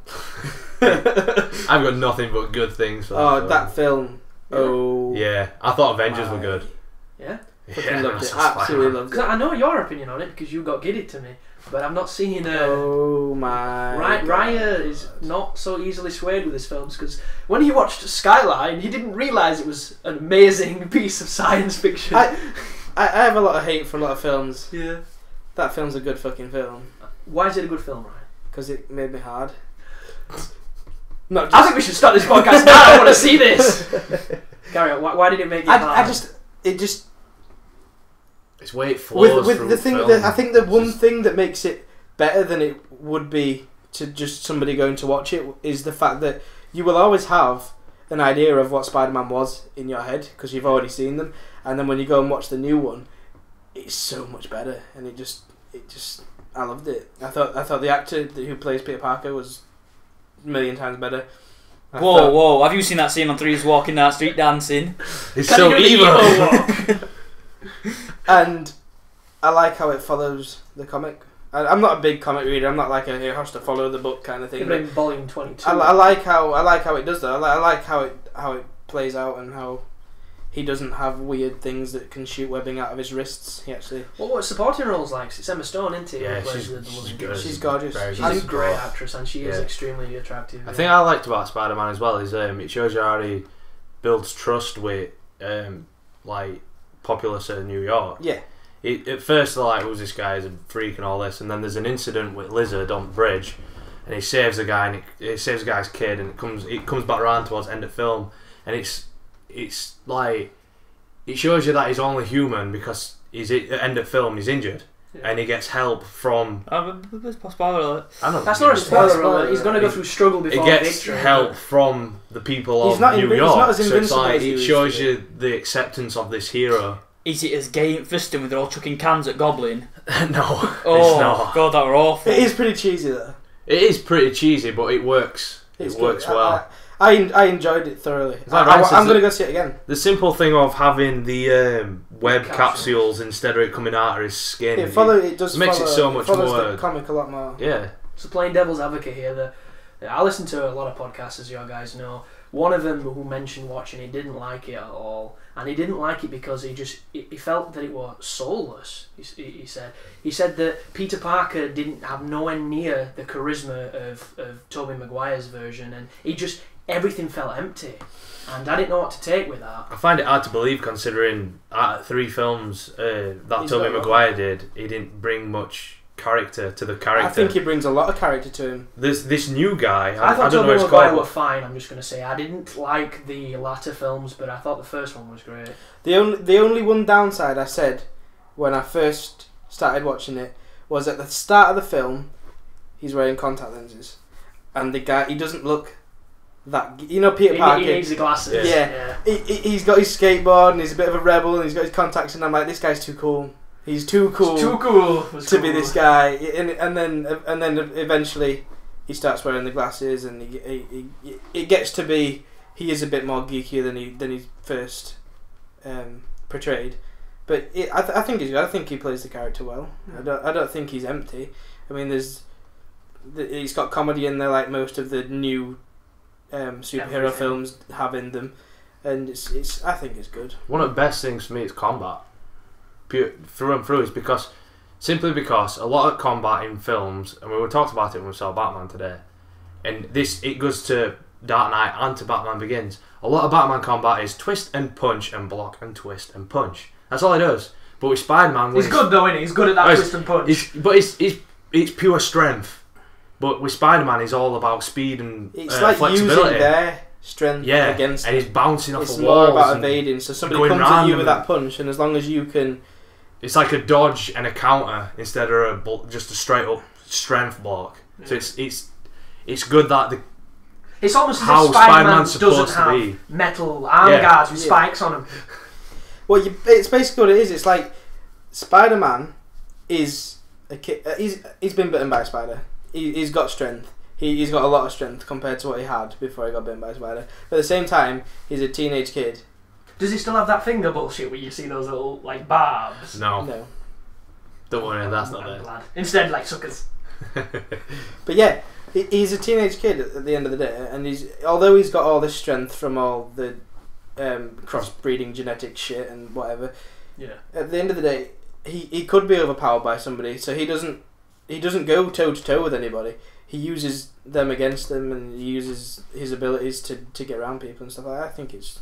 How long is it? Is it 2.5?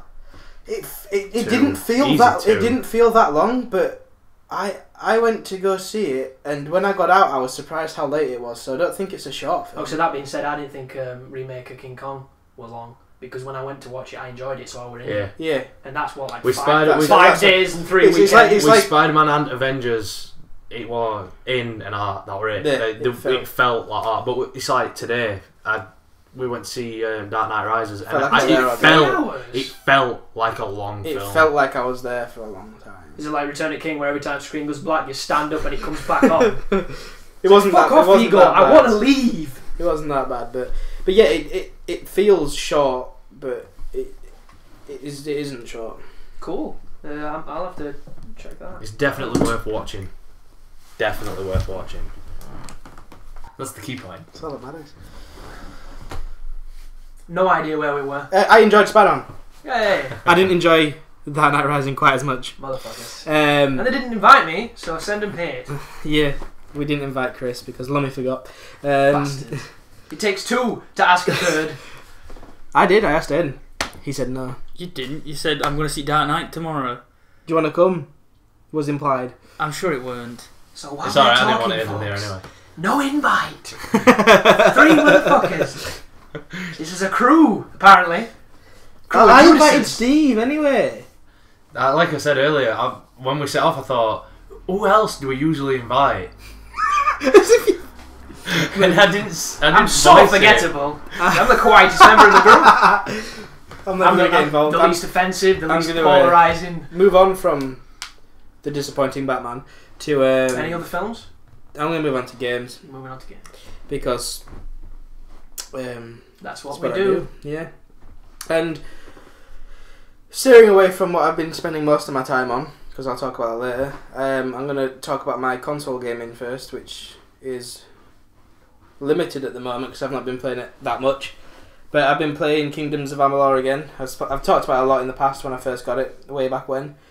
And I've been enjoying it, and I've finally completed it. Got the first DLC, completed the first DLC. So I've been playing it quite a lot at the minute.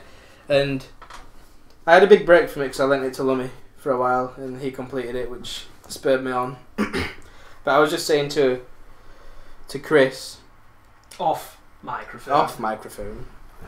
That when I first got it back, I nearly gave up on it straight away because I wasn't enjoying it. I was dying a lot, and it wasn't going very well for me. So you said that you were spec'd to finesse. What exactly does that mean for somebody that's never played? Well, when I was playing it originally, and when I first got it back, I was spec'd half might and half finesse, and I was this hybrid motherfucker, and I had a sword and a bow, and I just couldn't get anything going. I was dying a lot, and it was frustrating me. So basically, how the leveling system works is you level up, and you get a point to go into your skills, which is like most RPGs. You got lockpicking, blacksmithing, all that sort of stuff. You get 3 points to put into abilities. Now, abilities normally have, you can go up to, some of them go up to 3, some of them go up to 4 points, some of them go up to 5, some of them go up to 6. Yeah. And you can spec into any tree whenever you like. There's a might tree, there's a finesse tree, and there's a sorcery tree. And you don't have to stick to one or the other. You can put any point anywhere you want. But what you get is you get these cards, which is the next stage. And basically, these cards, you can only get them if you've got so many points in a certain tree. So if you've got 5 points in finesse, you can get a certain card that'll give you more range damage, more crit damage. Akin to the abilities in Skyrim. Yeah. Where you need so many of that stat to get that all. So, and basically, if you're half might and half finesse, then you will get a card that will give you more physical damage and more critical chance or something like that. Is there any real benefit to splitting your skills? Yeah, I mean, if you split your skills, then if you go like full hybrid, so you've got all three, then you will have abilities from all three. So you'll have might abilities that can stun people, you'll have finesse abilities that will get you around the battlefield, and you'll have sorcery abilities, so you've actually got like spells and stuff you can use. Plus on your fate card you'll have a bonus in each area. You'll have a bonus for physical damage, a bonus for Critical range damage, Yeah. and a bonus for magic damage, but it'll be a small bonus.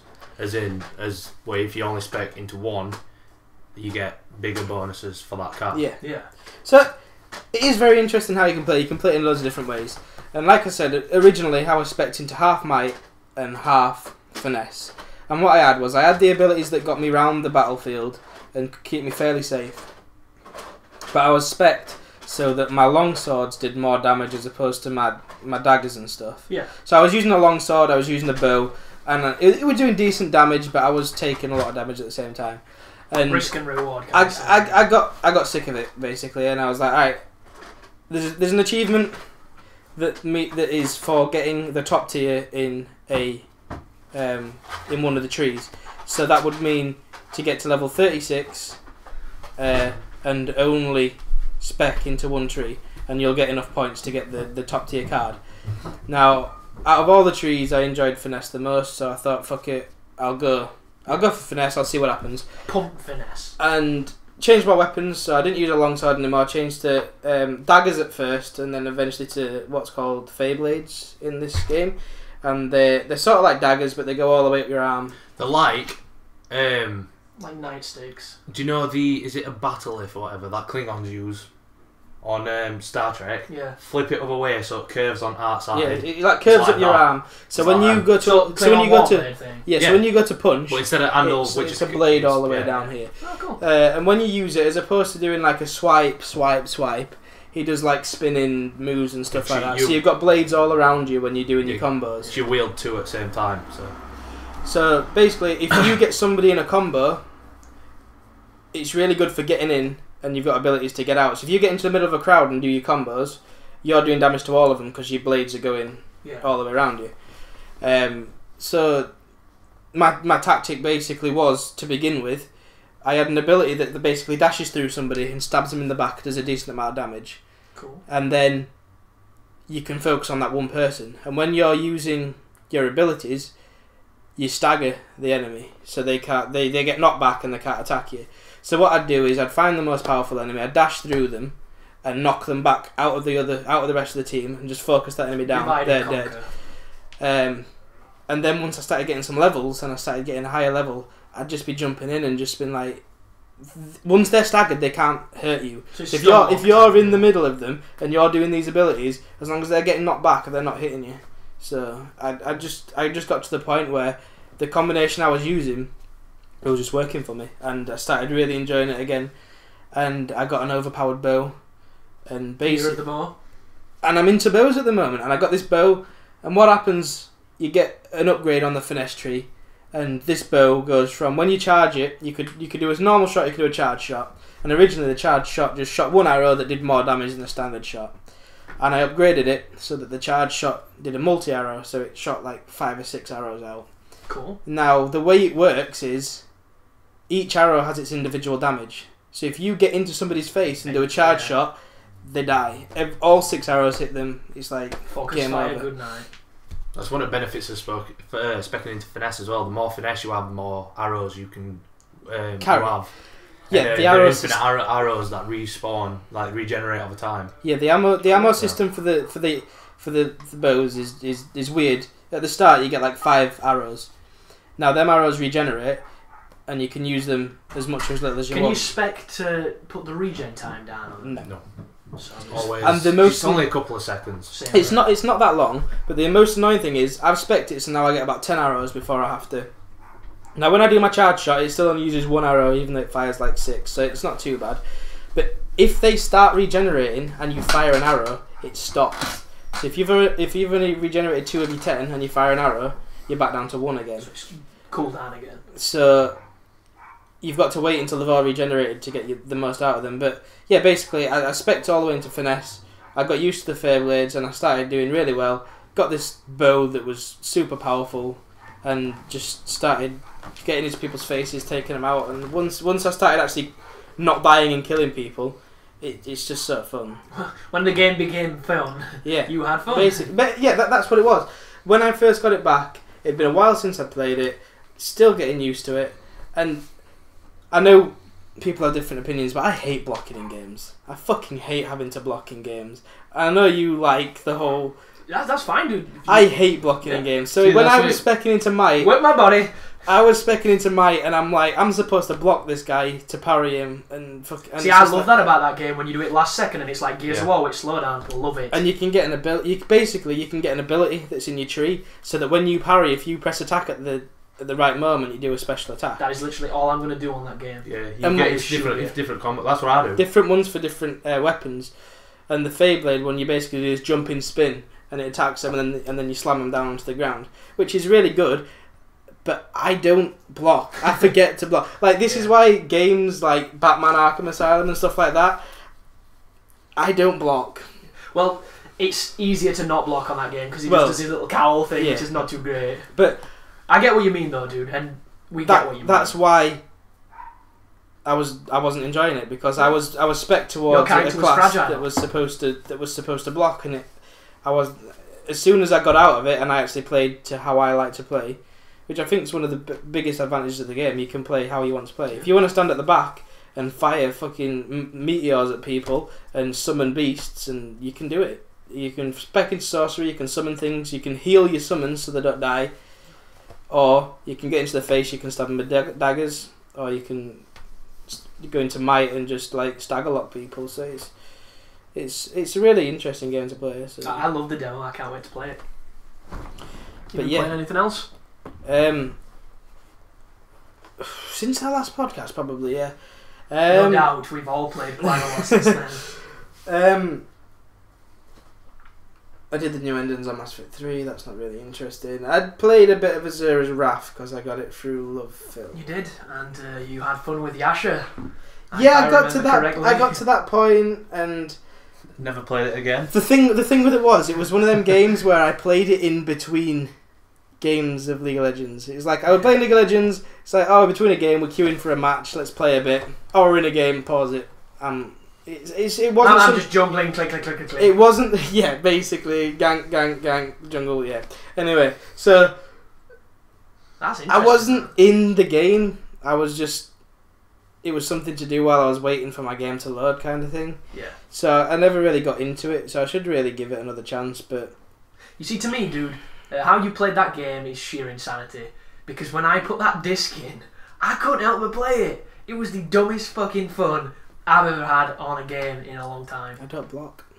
You don't really block on that game? I don't think there's a block button on that game. I thought that game was all about, like... You've got to evade. What's the difference between evading and blocking? I can roll. I like rolling. And that's what I do on Kingdoms of Amalur. Instead of blocking, I roll out the way. Yeah. Oh, Azura's Wrath, man. It is so amazingly angry at almost every point. It needs to be played. It's like the dude's veins have got, like, muscles and anger. He's great. Some big guy tried to poke me. He does. Is that where he drops the finger? I have wizened with my giant finger. I beat that guy though, and then some fucking ninja guy came and started. Yeah. Western ninja guy. I heard that music so many times. I was just like, man, this is fucking awesome. And then I kept dying. He's good though, and he's good even on normal Yasha. I got him to his second phase, and which means nothing to me. There's two phases to the fight, and both phases is pretty deadly. It's because you're used to being able to take advantage of enemies, and he takes advantage of you because he's fast. Yeah, but that's what it is. If you attack at the wrong time, he just combo dead. Yeah. If you dodge at the right time and you attack at the right time, then he's not that bad. But then as soon as he gets one combo, one mistake, you're dead. He hurts a lot. It's that guy. He's that guy. He's the coolest guy on it, and you get to play as him later on. Oh, that's pretty cool. And he's like Ray. That's the thing with it. I mean, if it was difficult, but he took a little bit of your health every time he hit you, it'd be fine. But one mistake and you're dead. It's like it's not even half your health or 3/4, or he leaves you on low health. You are fucking dead if he hits you. There's a couple spikes in that game. There's the Yasha fight. There's the turtle fight. Because I don't know if you fought a turtle yet, but they're bullshit. You can't hurt them. They take forever to die, and they can hurt you a lot. And then there's the last boss. Last boss is just like that, but worse. It's like everything so far, I've had a lot of fun. It's not really been challenging, and then the last boss can two-shot you, and you can't two-shot him. He takes like 10 minutes of pure fucking rage. And it's that's what it is. It's like you've got to do 10 minutes of perfection, or else you die. Yeah. And I was contemplating doing a hard playthrough with the mortal gauge on, which is a massively shortened life, and on hard you can die in maybe 2 hits from everything. And I played the first level, kind of don't want to do it. The thing with it is, I don't play many of that genre game, so when I went straight into the hardest difficulty, and you're not used to that genre game, it's a bit like... It can kick your ass. Definitely. But it was one of the sort of games that I wanted to try and get into because I like the idea of it. You need to finish it, especially now you're kind of getting into anime a bit more and you're going on a bit of a kick. It's perfect for that. Like I bet Nathan, if he sat down and played it, he'd love it because it's an anime you get to play. It's literally it. It's just as dumb. It's just as fucking stupid. But yeah, unless you want me to bore you with my PC tales, I think I'm pretty much done. Well, you can sum up something if you've got anything you want to say. I've tried a lot of things over the past few months. Yeah. I've lot of. I've tried a lot of things over the past, and I've enjoyed some for a bit. I've enjoyed some for longer than others, and I've hated some. But I've tried them, so you've chased the dragon, and you've climbed out of the den. I can give it a go. I can say I've given it a go. I can say I enjoyed it. I can say no. I can give an opinion because I've tried it. Definitely. And I haven't tried it. Still gives opinion. Yes. Maybe for the win. For example, EVE Online was the first step towards this darkness. Soulless dark corner. And for a while it was like, man, this is cool. It looks nice. I'm flying around space. And I'm pretty badass, and then you realise that you're not actually doing that much. That's my biggest problem with that game. Game. Use the term loosely. Exactly. With that menu, it's like. Well, that's what killed it for me in the end. They did an update and changed the menu, and it didn't work for me anymore. And wow. At the end of it, before my subscription ran out, I was going on to do my skill training and then coming back off pretty much, just in case I wanted to play it again. But would you go as far as saying it might be a Facebook game in space? No. For how utterly time sinking and pointless it is. It is time sinking and pointless. It is pointless, yeah. Farmville with sci-fi. It's sadly just I'm mining, motherfucker. I like it. It feels good at times. I mean, I've walked into somewhere where there's been like shitloads of enemies, and I've unleashed all my fucking missiles, and it feels good. But you're not really unleashing all your missiles. You're pressing F1. I'm sorry, but managing to lock on to all them people's hardest bit on that fucking game. Right click lock on. Right click lock on. Yeah, it's a bit of a ball ache. And I should really preface my really bad opinion here on I watched one commentary for it when you started getting into it and didn't do it for me. The biggest problem I have with MMOs is I enjoy playing them because you're in a group, because you co-op, because I like co-op games. Fun. And co-op's fun. And you go there with your friends and you all team up and there's none of these arseholes that play against you, because most of it, unless you go into the PvP section, is bots and stuff like that. So it is fun to play and I do enjoy it, but if they made it control better, it would be infinitely better. If it wasn't so bullshit. So perhaps if it was, say, a game, if it was user friendly, just if it was user friendly. The thing with it is, like, I get the whole walk in and you use your buttons and you use your WSD buttons. and yeah, I get this, I get it. At the same time, you are facing, say I face this way and I'm attacking Aiden, I press my button to attack him, he doesn't turn and attack him, you can't attack that enemy because you're facing the wrong way, so then you've got to press your button, you've got to turn him around, right, now I can attack him, and it's just a bit like, why? One of the things with that though, dude, is that they're all kind of paradigms of the same, aren't they? They're all built on this framework that's very dated now, and none of them are updating. They're all waiting for Blizzard to do something new. Yeah, so they can show them what they can do. And that's the thing with it. I downloaded Lord of the Rings Online, because it was free to play. I like Lord of the Rings, and I thought it'll be similar, but it's in a genre that I like, and it's just exactly the same thing. And I've played Lord of the Rings games on Xbox, and I've enjoyed them, and this was just like didn't do it for me at all. I've already played this with a different skin. I've already played this, but I pressed my right trigger to find my bow rather than F1. Right. No, I'm dead. It didn't do it for me. Yeah. And most of my time is spent up on League of Legends because. Sorry, Eddie. Because apparently I can't hit my mouth. Apparently Chris likes throwing milk down himself. But we're barely getting in this motherfucker. Just doused me. God damn it. It's a game that a lot of people already know a bit about, and a lot of people play it. So people probably know. I don't need to explain it. What does ganking mean in League of Legends?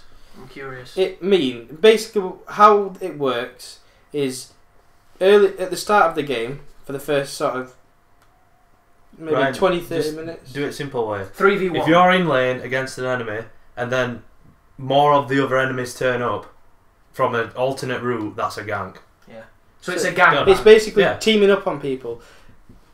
I just wanted to make sure our terminologies were the same. Dark Souls has a lot. Whether it's in first 30 seconds or in last 30 seconds, a gank's it's all the same thing. It's all the same principle. It's just the enemy team outnumbering you and killing you. Yeah. Simple as. It's basically flanking. So it transcends every game. Then I just wanted to make sure it was the same thing when you said it. Yeah, it's like when enemies in games like spawn ads and stuff like that. They spawn new enemies that come in from behind and stuff like that. It's just the same sort of concept. But yeah, most people already know what it's about, and we've talked about it before, and it's taken up a lot of my time because I have a lot of people that play it, and I enjoy playing with people, and it's a game that's taken my liking, and I really enjoy playing it. Have you committed to any new characters? I play a lot of characters. I mean, they've just brought out a new game mode on it, which is basically one lane, and you can't leave the lane until you die. And basically it's an all random playlist, so you go into the game, it picks a random champion from your list, and you have to play that champion, and it's really good for learning new champions to try and play and stuff, and I really enjoy it because I enjoy the variety. If I play the same champion every time, then it gets boring, but I own a lot of champions. Best thing about that new game type is it shows your true player skill level to adapt to a new champion. As opposed to just that's what it is. the same guy. If you know a champion, you can be good with them. If you get given somebody brand new and you can still be good with them, then you're good at the game. Yeah. Which is something to take pride in. So it's fun to play, it's good. I mean, the only problem that we're having at the minute is we got to a stage where we didn't quite have enough of us, and then we got to a stage where there was a perfect amount of us, and now there's too many. There's too many to have like a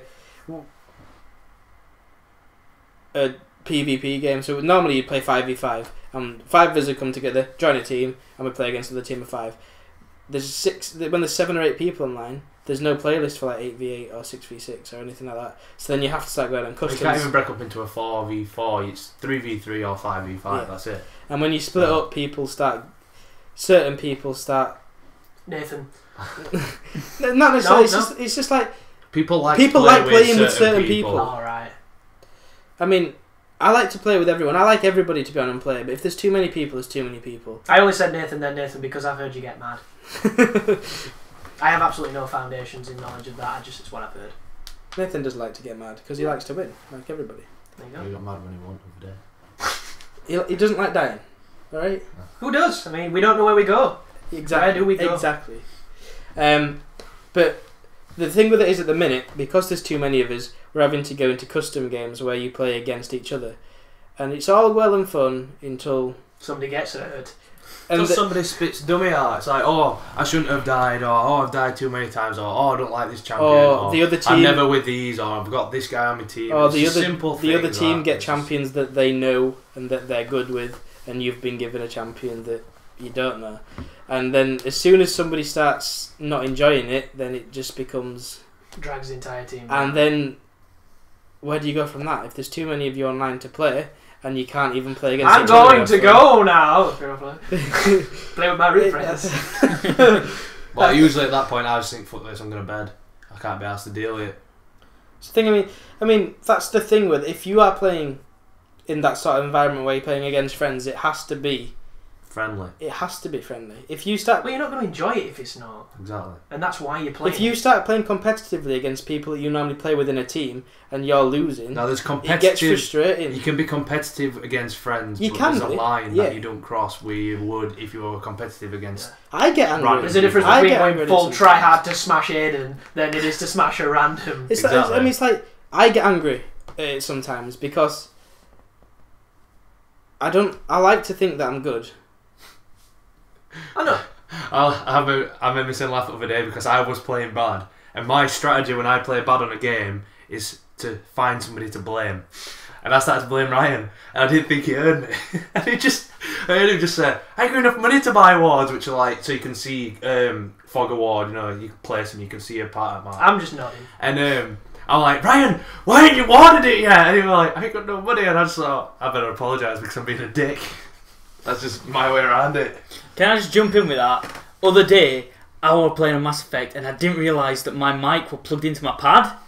And I was playing with some guy, and everybody died but this one guy. Oh. And I was like, "What you fucking doing, you cunt? Turn the fuck around and look!" And I was doing it, and I was so angry and pissed off. And I was saying this shit to this guy, and he could hear me. And I did it for about 10 minutes because I was so angry. But it's so much more fun being angry at other people than it is to be As soon angry as at game yourself. ended, as soon as game ended, he quit. I'm not I felt like surprised. such File a complaint, hate messages. It was like 10 minutes later, I looked down, saw my paddle plugged in, like, oh. So much more Oh. Anyway. And all you know now, it could be some 7-year-old just like, Dad's got me on the Xbox. You fucking dick, you fucking. Goes off and cries. Yeah. Anyway, I would apologise if I knew what his name was, but at the time I realised what happened. And if It you're playing went too Mass long. Effect 3, please turn round. Yeah. So that's what I spend most of my time doing, to be fair. So yeah. Covered a lot, man. Covered a lot. I've talked for a bit too long, I think, but You've talked for as long as you needed to talk, Ryan. fucking People mash want to that listen. shit People like want a long fucking podcast. boss. Podcast. That's with ping pong and bong and Ping Well, pong and apparently ding people like it Big long, bang. man. People like it long, so they do. And there's going to be people that enjoy what you've talked about. it's not all about the length, but in this Sometimes in it this is the situation- width of the conversation that really gets the thrust of the meaning. But occasionally, it's not about them. Yeah, occasionally, the man in the boat comes into. Right, well, I guess one to me. Well, I'm going to leave console games out, really, that's all you. I'm going to talk about phone games mostly. Going to leave console games out Well, I've only played so much shit that to a we've bunch of talked about. console gamers, and the only thing to talk about on your PC is fucking Eve, and The on your thing- phone is. I've been playing Witcher. We talked about Witcher. That's all I've been really playing. I've been playing Mass Effect, which we talked about. So I'm going to go on to the phone when games. did we talk about Witcher? Did we talk about it a few? No. We talked about it when we went to that event. Yeah, but did we talk about it when we went to like a few months ago? When we A did few about months the ago, when we podcast? did a podcast like 6 months ago. Yeah, but didn't we do Witcher then? No. No. All right, I'll do Witcher. You Then see, I'll- if you listen do back I've got to so our many- podcast, Aiden, you know Well, what I'm we're doing talking Witcher. about. It's a good game. It's an action adventure game. It's sandboxy. It's full of options. It's got the first thing you see in it is a naked woman, and then you start calling people cunt. So it's pretty adult. And you bang her. Because there's nothing more adult than a naked lady and a slang word for twat. You fuck And her then- in a swimming pool. Spoiler alert. You don't. You fuck her in a swimming pool. It's right. There's so many things wrong with that. You can throw First this of door all, and you die. Spoiler alert. first of all, 1 second, are we talking showgirls in a swimming pool here? Or are we talking... She's got a spell that takes her clothes off. Dude, why do I not own this game? right. Let's correct everything that Ryan just said wrong. It's a bath for a start. It's a swimming pool. It's not a swimming pool. It's a bath. And one thing as well, for any of the disabled gamers that might be listening to this, you can play this with one hand, as Ryan has proved. Second, don't do that. That's disgusting. Fuck. Secondly, they don't fuck. They make love. Well, what's the difference? No. They weren't. Is he whispering in a They ring and weren't in slap a missionary wee stick? position when I was watching it, Aiden. Missionary position. It was. Do you know why they call it Those missionary sentiments. position? She was taking Because it. that's what it's called. She was fucking taking it like a fucking pro. Like a champion? And then, What are we talking here? We're talking Rick, this is not the most graphic scene ever. You It's know. not- it's, it's not punched over, deep ball bagging. the best. The best bit is when it cuts to some enemies that are above him, and you can just hear him going. And Like, what is that? It sounds like a bird. That does not sound like a bird. That's... Anyway, can I get back onto it before YouTube it. chuffing pervy Ryan starts going on about the pervy bits of the game? It's really adult. There's a lot of swearing in it. There's a lot of... They talk about politics. It gets really, like, deeper later on in game. He gets really deep. Does it? No, there is... I know it's popped up a few times. There's rape I'm in sure it. it did. Rape that got me fucking pissed off, and the guy who fucking did it, I really wanted to really murder. They rape you Why out. didn't I get this far into the game? Because you got stuck on a boss. Because you were the raper. I got so for you it was fun. I got just after the bit where you fuck that woman in the swimming pool. You just said it starts on fucking... No, you fuck her in the bed first. A and then you random fuck bit her in what the I swimming happened to walk in on. What sex is there in Ryan's this game? there. Startly, right? He don't have sex here at start. They've just woke up, I'm guessing, from it, but... Yeah, but you don't see them having sex, but they totally did. When was the last time you just woke up from sex? What kind of sex are you having? Sleep sex. Anyway, Sex so good they pass out. Exactly. basically... I think I came. There's a bit of sex. It is not as much as the odd...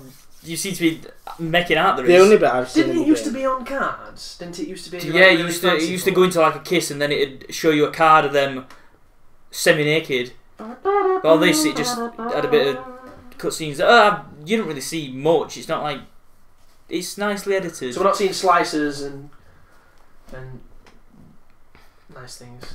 Not really. It's just it's a bit more tasteful than that. It's better than Mass It's a very very polished game. Obviously, I said polished in a loose term. They polish it up. Like when the man... It's like when you polish it a looks turd. nice. It really looks nice. It plays nice. There's a lot of bugs in it. Ryan can't play it. It's really Plays polished. nice. For the viewers that aren't watching this on Ustream, even though we don't have a Ustream, Ryan's face is incredulous right now. But basically, It plays really, really well. he does play well. I got stuck in that dungeon at that games convention God, because I didn't know where I was. Can I just... It looks shit. I know, honestly, right? I know how you say It just don't look fun at all. Right, okay. I'm sorry. I Let didn't me- see how let me- gameplay is good because it looks very... Back me like, up here, let me, right? It looks very... Right. clunky. Let me back me up. He says I'm shit at this game. What was it like when Aiden first started playing this game? How many times did he die to that little gremlin thing in that cave? Whoa, there were about 50 of them. I never died once to them. Yeah, well, I went straight away. When I Really started early. playing this game, I thought that game looks boring and hard and very frustrating. And then I saw Ryan playing the game. I'm like, why was Aiden having all this trouble?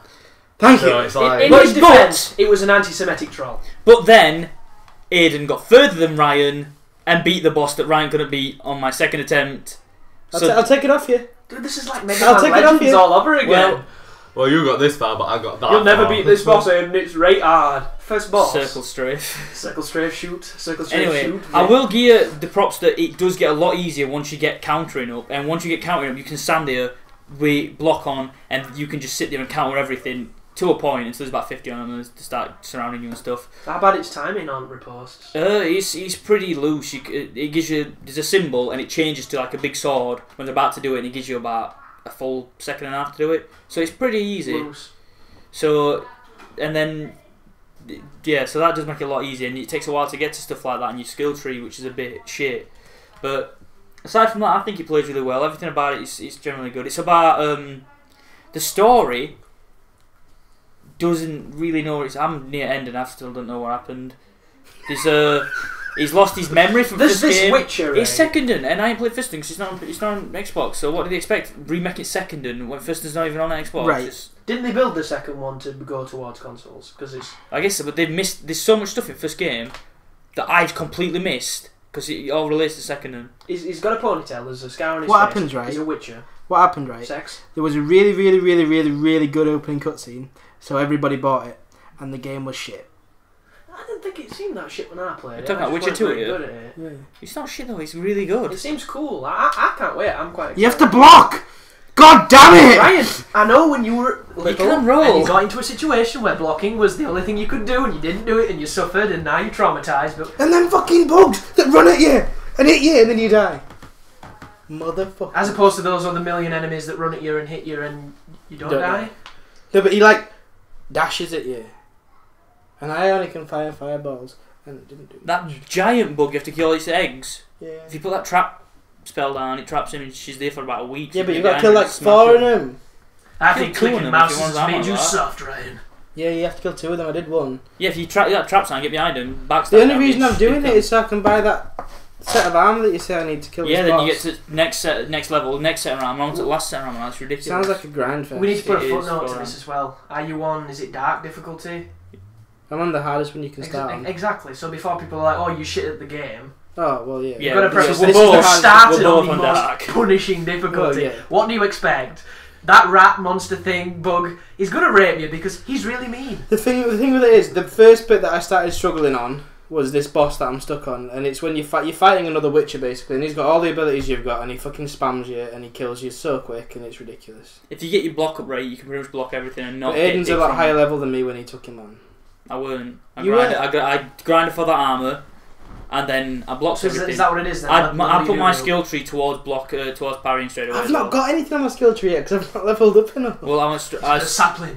I went straight towards parrying. As soon as I could block without it hurting you, it was easy. But there is some bits on that game that just completely dick you out of nowhere. The hardest bit I've had on that game, it wasn't even a boss. Didn't even have an intro, it was like a mini boss, and it was the hardest thing I've ever fit. And I would. Hardest thing I did on that game was I stood in a position where the boss couldn't see me, and I fired fireballs at him until he died. Like a boss. Oh, I saw that one. It's like, oh, this boss is running at me. Oh, this boss can't see me. He stood there doing nothing. That's games all over that. That's why we play it. The thing is, though, he wasn't actually far away from the boss. He was pretty close. If he would have got his sword out and stretched his arm, he would have been able to poke him. That's how close he was to him. How small is that aggro range on that enemy? If you just stand in the right place, it's just like... And apparently... That dog's angry. Real angry. But yeah, Finally, As I some was saying- consensus. The dogs win. but he does get like like I said, I don't really follow the story too much. It's about somebody killing kings. You don't want to kill kings. You're trying to rescue your girlfriend. Kill the king. And get The your king is members- dead Oh, along yeah, with the because king. one of I them am. tries to pin it on you, don't they, when that killer kills the king. Yeah, it turns out all With an actual pin. the Witcher guy that you're against in the first game. Apparently, The there's a one massive role in that. The one that's cool as fuck that's in the opening trailer. Yeah, And that I can't Blackthorn. beat because he's a fucking... There's him and 2 others who have they're massively in first game apparently. Is a witcher a male witch? No, a Witcher is a dude who's bred. The maid, well, they're like made by actual witches, women witches, and they are made to be like monster hunters. They get pumped up on drugs and stuff, And they wear big necklaces. Yeah, and they get mutated and everything from kids to be these like mutant sort of Sexually people. promiscuous. They've got They're high like swimming libidos, pools. fancy necklaces, and And And a really long nose, because on that picture his nose looks a bit hokey. And you fucking gay hairdos, man. And you- White. You Is can't... it that Yeah. effeminate like ponytail thing that's like Yeah. high ponytails? And you can't Only change girls can your pull that character. shit off. You can't change You can change his haircut. Have you seen other haircuts? No. They're even worse than I that. didn't That's get the that best far. haircut. Fuck that woman in the swimming pool and I turned it off. No, you can get your haircut as soon as you get into that town. Your game dreads? It's a new cut your hair. I rushed to that swimming Well, pool yeah, and I just- turned it off. Well, you're not missing out because them haircuts look even worse than Police that said one. there's an afro. They're in an afro because they're amazing. A white afro. But aside from that, afro. Yes. and if you get to end of one of skill trees, you get a move that can kill 3 people at once by filling up a meter. Granted, it does take a while to fill up the meter, but once you get to it, you press up on Well- D-pad and everybody dies. I came in when you were playing it when you got bit by that gremlin thing in the cave, and I didn't see you playing it for I a wasn't while. playing it. No, you were here. Though. You were here. Though. Oh yeah. People can't see it. Is that when Aiden were doing the hit and run tactic? Yeah. Yeah. Oh. I'm And not then, down to take this shit with all this pointing. and then I came in the other day and you were playing it and you got dicked by a different enemy, so I've never really seen you. You came in once. And you got dicked by an enemy. I forgot where Once I dick was by enough. now. Well, I get dicked all the time and it's solid. But it's still fun and I don't get as I'm mad bad as it at as I it. used to. You're I getting ain't dicked all the bad at time. So the game just gave you the penis. You're bad at the game. I'm further than you. So until then, Solid. It is solid. The shaft. can we stop talking? It's got You right. said it. I know. I get dicked a lot by hard shafts, alright? Yeah. You heard it here first. Exactly. Anyway. Black men in trench coats. I knew that. I knew. Witcher. I Really knew. good I thought you were on about phone games. Yeah, I'm going to phone games now. I knew that he bought a white phone for a reason. Because it's fucking awesome. To Apparently, hide the semen. white phones are sophisticated, apparently. They I've are. seen it. People with white phones are sophisticated. And take cock. Sure, dickhead. Blacks for safe faggots like you. But Mine's not black. yours is black. It's grey. Grey, black, boring, shitty phone. And this guy, he works in a call centre about phones, and now he's the authority on phones. I'm not sure about the actual phones. Just know It's shit. well, this one's gonna be outdated in about a few months, which is fucking annoying me, since they're not updating Windows 7. I know, dude, it's heartbreaking, innit? I'm just... I don't know what to do with myself. crying, me. Oh, 1 minute, mine's getting updated to the new Android, so it doesn't matter. Oh, them shitty Android. My phone's retro. Anyway, me and Lummy are stuck on Windows 7.5 for good. Stuck. I can afford to go and buy a new phone, so fuck you. La la la la la.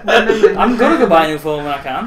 When that new comes out, close to New Year. Anyway, back onto the games I'm on about. There's 2 new free ones called Gumbros and Contract Killer, both by a company called Glue, which specialises in doing free games and charging you for all the shit in them. And basically, Gumbros is like a Smash TV-esque top-down twin-stick shooter. You run around levels killing stuff, and you basically have to... You can get coins from killing stuff, but you get to buy guns and armour and all that sort of good stuff. But the better guns and the better armour all cost real money. Well, you need some... There's 2 types of currency. There's coins and there's bucks. Bucks cost real money, and they cost a lot of money for a little amount, and these guns cost a fucking lot. So if you buy one gun, you'll cost more than any other game will cost on phone, really. So it's very spongy for just trying to get your money for it and stuff like that. But it's a reasonably good game. It's not special. It's just Smash TV-esque. Okay, run around shooting everything game. There's Contract Killer, which is a bit more interesting. Same premise with money and everything. If you want better rifles, it's going to cost you real money and a lot of it. This is more like Silent Scope. You're basically in a window and you get tasked with killing people, and if you kill this dude, make it a headshot, kill him first and kill all his mates, and it's all about lining up the perfect shot and, you know, steadiness and what rifle you're using and stuff like that. And it's quite interesting. It's quite good. It gets a bit lot of boring. quiets here. Yeah, it's not really good. It's not average. It is average. It's okay. And And so the weather. it's free. It's free, so you can't really complain that it's free. But they take a long time to 200 if you're not going to commit to spending a lot of money on them. So the phone game's still limited to 200G, or is it 400 now? They are, I believe. I've never played one. In Yeah, well, the minute I think there's only 400 a minute. So, and then moving on, there was Final Fantasy, the port, which was Final Fantasy 1. Yeah. Have you played it much? Yeah, I got to second city. I didn't really play it too much, but it's okay. It's a good port. All enemies look Have they balanced? graphics Is look it well still and like you hit a boss who will kill all your team? You now have to go in that dungeon for 2 hours and get strong enough to pass him. I haven't really got to a boss that I ain't been able to beat him physical yet, so I think it will. I think it's going to go that way because I know it's like a straight port, just everything's been drawn better and everything. But yeah, if you like Final Fantasy, you'll play it. Do you know that there's an achievement on that game for completing full thing in under 8 hours? Jesus Christ. Full game in What under if 8 there's hours. a shortcut or a glitch? It's the only reason I bought it. Because you can't. I'm not willing to invest myself that much to figure out how to do it because it's a phone game. A phone game for me is something I play when I've got a couple of minutes. I don't want to be obsessing over it. So. Yeah, there's been a few. There's been like Fling and stuff, but they were all just throwaway pieces of shit. There was Mirror's Edge, which I haven't yet got around to buying, but I have enjoyed. Was a Mirror's Edge game? You only get it. Well, at the minute it's only on Nokia's. Alright.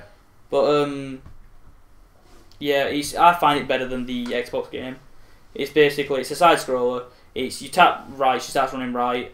You tap left, she starts going left. But you know it's basically up and down and jumping and sliding at the right opportune times.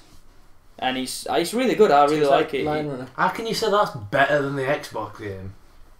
Because it sounds shit when I just explain it. When It's you play it, it's Line Runner. really Mirror's good. Edge on Xbox were good. It had problems. Yeah. I'm not saying it were perfect, but I thought the concept for it were good. Yeah, it I was a good enjoyed concept. playing it. They failed to make a decent game wrapped around it. Just...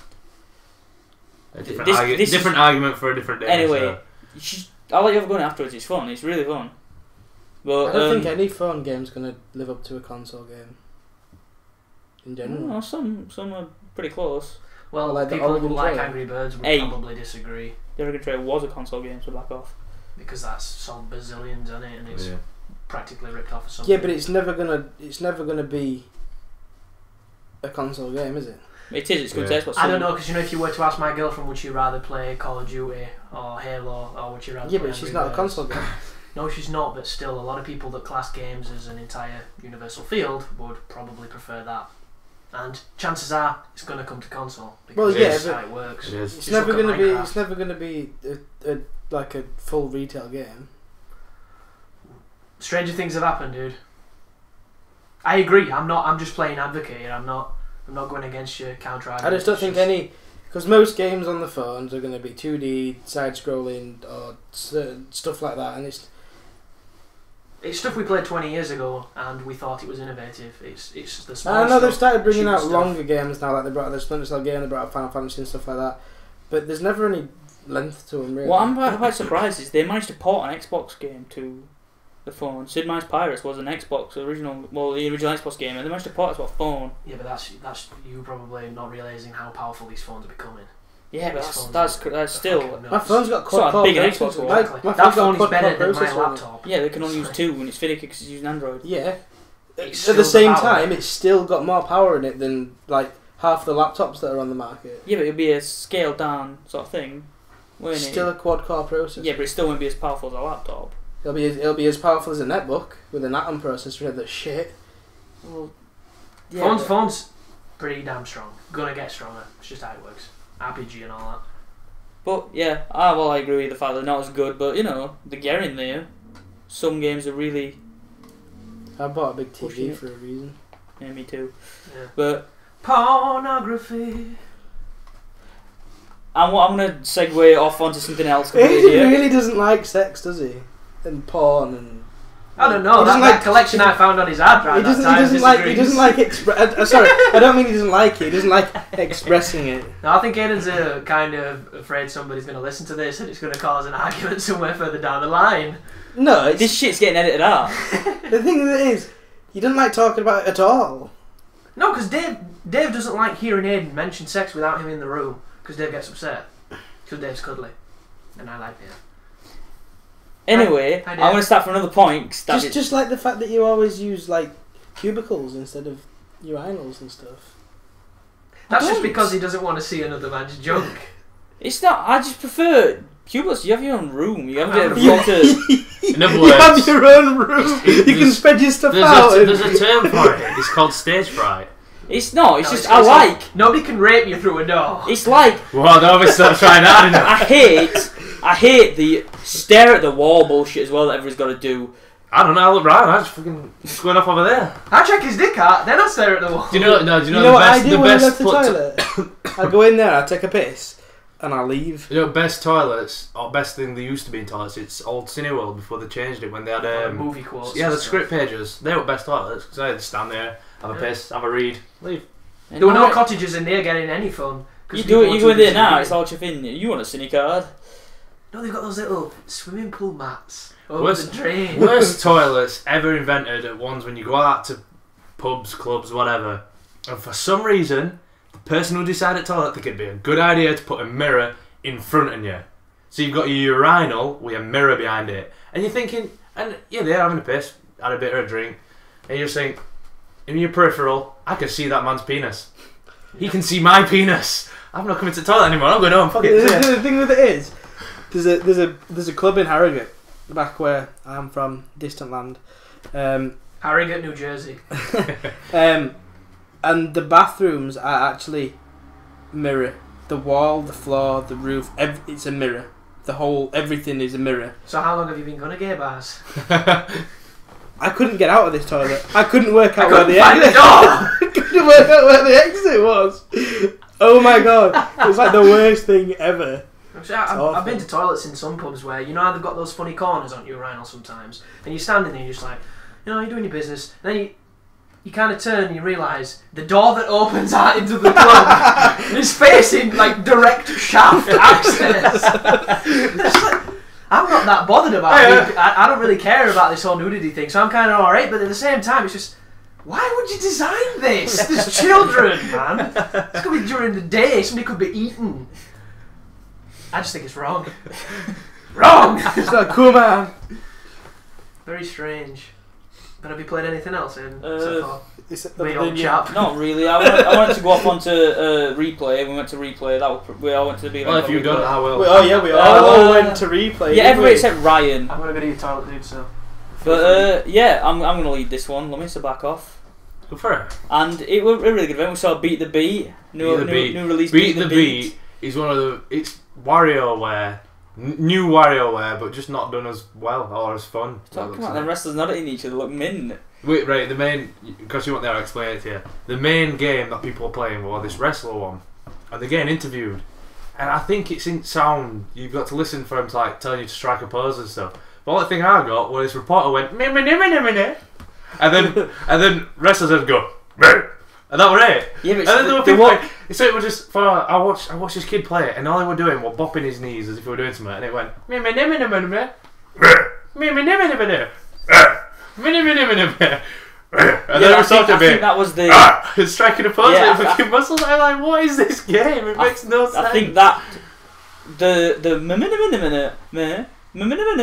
thing we're doing was like a tune. They had to keep in tune with it, and then the pose thing. And I don't know. It just seemed ridiculous. It was fucking very boring, very shit. What else was new? I played the new Super Mario Brothers. Do you know the side scroller one that they brought out for DS? They're doing a 3DS version. I thought that was fun. I didn't. It just reminded me of old Mario. I enjoy old Mario. It reminded me of the first DS one, Super Mario Land for DS. Yeah. Oh, the new Super Mario. Yeah. It's second one. It was just. I'm getting rid of Mario 3DS or whatever it is and getting that. So that's all I know. Well, there was Madagascar 3. Which Chris loved. I am the spokesman for Madagascar 3. But yeah, then, that's all he's got to say. What else? Pile of brown dog shit. That. There was Sega All Star Racing 2. Yeah, we played with because company that makes it's based in Sheffield, aren't they? Alright, well that was pretty good. Company that tests it. Oh, is it test it? I thought they made it in Sheffield. My bad. I was quite. They're a subsidiary of Sega, and they've still not contacted me, the motherfuckers. But yeah, we were quite good. Well, basically, Diddy Kong Racing, we a bit more level customization. Is it like Sega Racing 1? But No. Every lap, it goes from a car. You do the lap in a car. It changes to a hovercraft, and then you go the waterway, and then it changes back. Then it changes to a plane, and you fly. It's Diddy Kong Racing. And then every time you do a lap, the map changes. Like lava flows onto it, and routes close and stuff. And it was quite good. I enjoyed it. You like the little games like that, though, don't you? You like your little games. It was good. What else new there aside from them? They weren't really all new. They were that Nino Oshimi, or whatever it's called, the Studio Ghibli. Oh, is that the one that looked really nice? Yeah. Really nice one. I managed to play that. It was good, but it was very Pokemon-esque because the RPG aspects of it. There's a world map. You get to run around. Really, really cool. Really nicely animated looking. Cel shady. Looks like one of those cartoons if you've ever seen in one of those animes. When you go into battle though, you know, Charizard, I choose you, and there's something that you won't even want on your team flops out in front of you and starts flailing some dude, and it kind of lost me there because I had no interest in what my summons were or whatever they were, and hopefully they will get better throughout the game. But it was on a demo timer, so you only had about 30 minutes before it reset itself. Sounds interesting. There was that Tales of Vesperia. Tales of Grace, is it? Yeah, I think so. Yeah. What, a sequel? Yeah, it's the next one in. Not necessarily a sequel. They do the same. Tales of Symphonia, Tales of Vesperia. I love Tales of Vesperia. I thought it was. Yeah, it's the next one. It looked good. I absolutely fucking loved it. I think it's PS3. I've got a PS3. That's all they added. Oh, I'm just saying. Because to me, my first thing is achievements. Yeah. For a lot of that stuff. If I love a game, I love getting achievements for it. And it exactly the same dude. Played as a character called Ass Bell or something. You thought quite funny. Yeah. And called Ass Bell. Yeah. It's not as managed. What's that guy called? Shoe. Fuck Shoe. This guy's called Ass Bell. But if you've played a Tales game, you know exactly what it's about. Running around a town, Is it same sort of talking to graphics? people, Yes. exact same visuals. It looked very nice. They've changed the combat. I liked the combat. It's the same, but it's iterated. And did you ever play Star Ocean? No. The Last Hope? I did. I've got it on my love film. I really want to play it. Well, basically, they're similar, aren't they? But the Tales games have a 2D plane, even though it's 3D, where you can only move on like a plane until you change the axis of it. Well, what they've done now is they've obviously seen the blindside mechanic from Star Ocean, where when an enemy's locked onto you, when it starts charging its attack, you can hold B to charge. As soon as you see the exclamation mark of its attack, if you let go, you'll do a dodge and get behind him and do a critical, a guaranteed critical. So it's this really cool kind of strategy inside the strategy. They've got that. And when something's coming towards you, you can tap either direction and I think B, and you'll do an evade. And if you time your evade as they're attacking you, you counter-attack.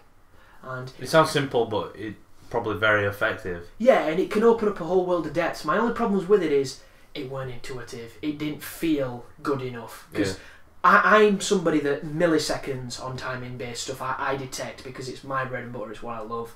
And this guy was coming up to me, I saw him wind up, signpost his attack, and I pressed it, and he didn't dodge. And it smacked me in the face. I'm like, alright, maybe it's my fault. And I did it again, and he dashed earlier, then I pressed it, and some of the inputs were a bit strange, but you never know how close to alpha that game is. That could have been just an early build. It might even be art, who knows, maybe I just suck. But if you like Tales, right, I enjoyed you're up for it. It's going to be cool. But yeah, what was that running game for Wii that I really liked? Oh, that was that Bit Trip runner. Yeah, that were awesome. I loved that. Oh yeah. Was it a little man side-scrolling across the screen? And Yeah, and you basically just pressed A. You want Wii. You pressed A to jump, and then you pressed down slide, and that were about it. And it was really funny and like really. You really do love shit games. Oh, whoa! Bit Trip runner's pretty damn awesome, dude. It looks fun. It looks really fun.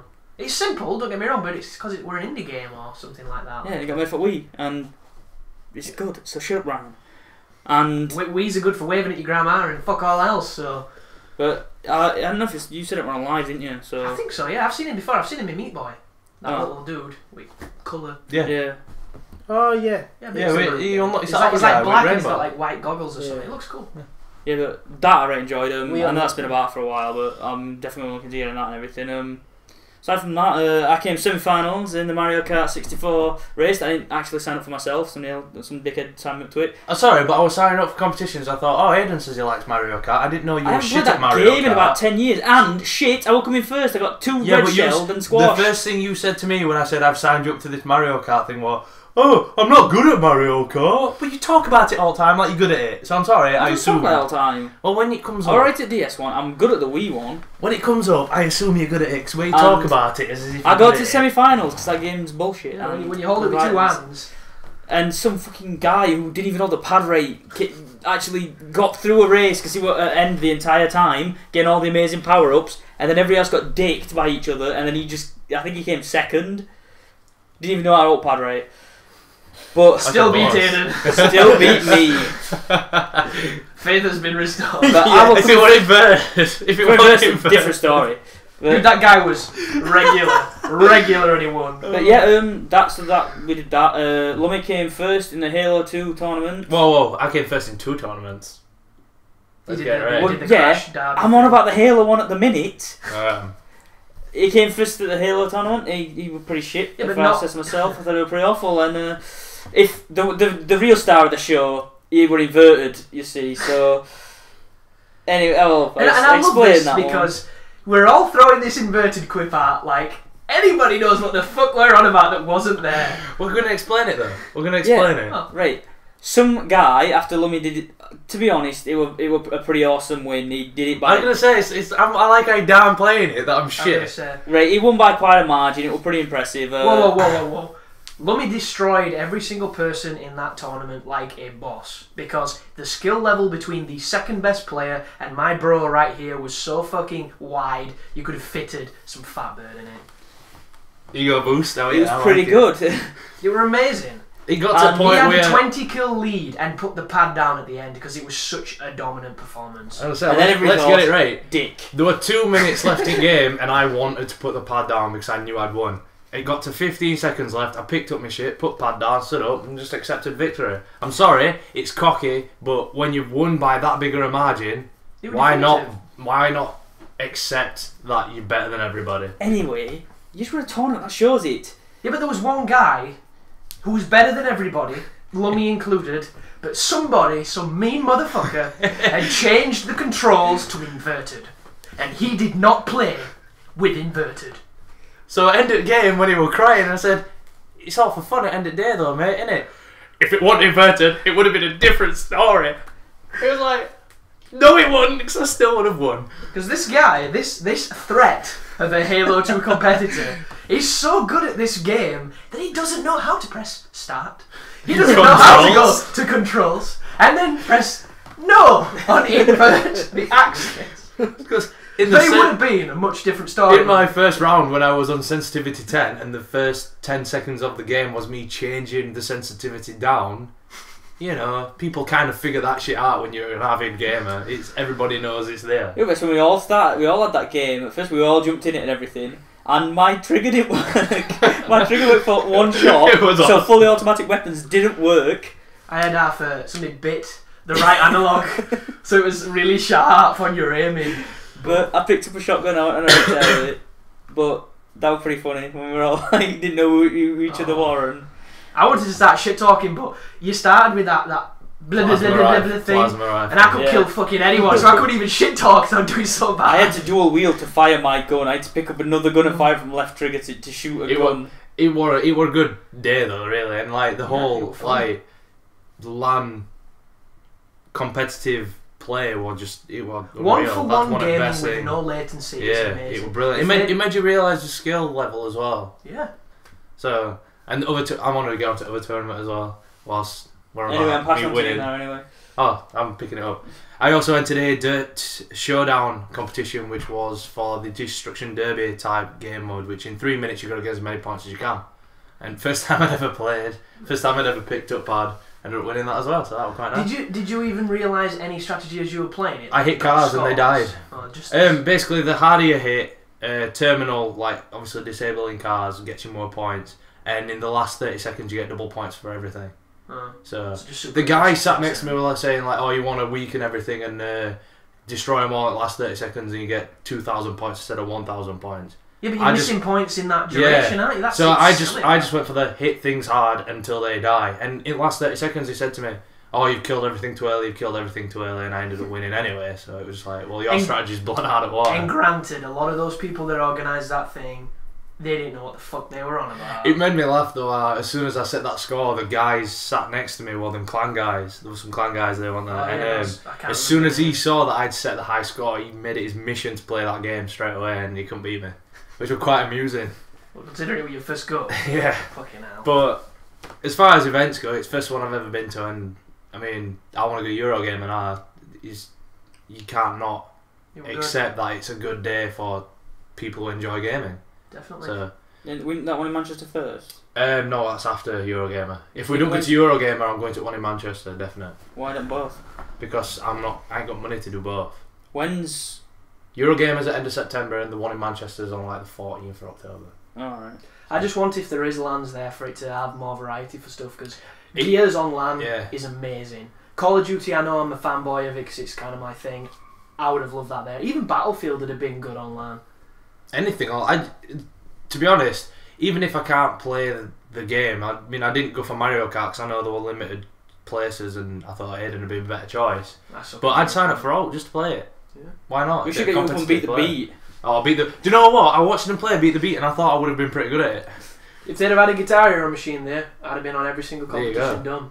I'd have even done Rock Band, and I hate Rock Band. We shouldn't have beat the beat. But Beat the Beat were fucking stupid. It wasn't them, them stupid like fat guys going like every two Fucking minutes. peas at you and having to stand it with your phone. That stupid lady like yeah. They were funny, don't get me wrong, I don't know what were happening, but that was fucking They were ridiculous. Nintendo's rep as well. We've got a new game called Beat the Beat. It's really good. Yeah. You see how it Here we always- go. And I'm like, what? Oh, that really sells it, doesn't it? Two Did you wrestlers. see that bit where they had it on stage at start of competition and it were on bloody pre-rendered tutorial when you leave pad and they thought they were fucking playing? I Like, thought so that now was just like just hit the thing, get the timing, and it was that where someone were flying towards camera and they were trying to Yeah. stamp it with a fork, and the game were playing, and it had like press start popping on the bottom, and the bitches were thinking they were doing it. It was like, It was actually quite hilarious. Ow, They did it on two 6-foot projectors, didn't they, on it either was side of the stage? main stage. I'm what, other side of the room playing on Inversion in that 18 booth, just peeping my head out like, they don't know he's fucking not doing it. At one point I felt like going up to him saying, "Do realise it's a tutorial. you know, you press start and then you play. Because one of the things I said at the start of that tournament, no tutorials, we're just going straight into it. They play the tutorial for 5 minutes each. It's like, now figure it out. Score. Now swing. But moving on from that, anyway, I want to get to games that I've played. Well, I didn't go because I was working, by the way. Oh yeah, we didn't care for Ryan. We left Ryan out of that, like we left Chris out of Batman. So it's yeah, alright. It balances that in. He don't fucking balance that. Ryan got asked. But anyway, Ryan got asked. Since the last, Ryan got asked. Too late. Asked. Too late. Fuck you. Since the last podcast, I've played various games and probably too many to count. There's one that I want to bring up, which is Sonic 4 Episode 2, which was very disappointing, and I don't really want to talk about it. But the two games I do want to talk about are the Tony Hawk's HD Pro Skater remake and Lollipop Chainsaw. First off, Tony Hawk's.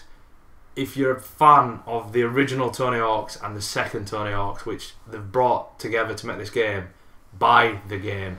Jenny was a race car driver. 24 years old. One of the best things about it is soundtracks. Got original soundtrack songs on it. Goldfinger. Exactly. That on its own. And like, what is it? Run DMC. That one with Flavor Flav. Yeah, not Run DMC, and Public Enemy, I mean. Yeah, Public Enemy. That's on it, and it's like, yes! How low can you Bring go? the noise. Yeah. Incredible. You just you're riding around, yeah, boy! You're like, yes, I'm back. I'm back in my youth. But it's brilliant. I loved it. It's achievements are nice on it. It's got a... If you know what you're doing with it, you can pick it up and play it straight away. If you don't know what you're doing with it, you're going to pick it up in time. It's just what that game is. It's brilliant. Does Downhill Jam still suck? Downhill Jam still sucks. Fuck completely. Jam. When I got to do it projectives and you got to get like 350,000 points in a minute, I was just like... It's Tony Hawk's one of Tony Hawk's favourite levels, that. I hate that. It's brilliant because you've got to chain a combo on the way down. That's good. But there's so many falls into water and exactly. shit. But it's like you get to end and you go back to the start like you do at more level and you lose all your special bar and it's like I've got to build it back up and time's running out and it's just... I used to think more were tough when I first played that game, but I liked it. I think my favourite level is probably either Warehouse. School used to be hard as well. Yeah, my school's my favourite level. School's a good level, but I think Warehouse just because it's classic, and probably Venice Beach. There's a lot to do on Venice Beach. I can't remember that one. I can't describe it to you. Yeah. It's one of them things where, you know, as soon as it starts, that yeah. first kick on my board, I'm dearing it. Yeah, and then obviously Marseille as well. Marseille is a classic is a one. boss level. It's a brilliant level. But yeah, if you're a fan of original Tony Hawk games, not the new ones, I would recommend picking it up and playing it 'cause it's brilliant. Is it 1,200 points? It is, yeah, and it's a 400G game. It's the first one at Summer Arcade, so and you can play as your avatar, and it looks ridiculous. Just fuck that in the eye. See, you can play as. Do you know how you could create a skater? Well, instead of creating a skater, you've got the avatar option, or you can play as pro skaters and do them up instead. Yeah. So you have got the option of not playing as an avatar. But I did it anyway because I like created skaters more than pro skaters. So Rodney Mullen for the win. Guys, see, there's an achievement for doing a combo with 15 manuals in it on school as Rodney Mullen. That sounds like a Mullen thing.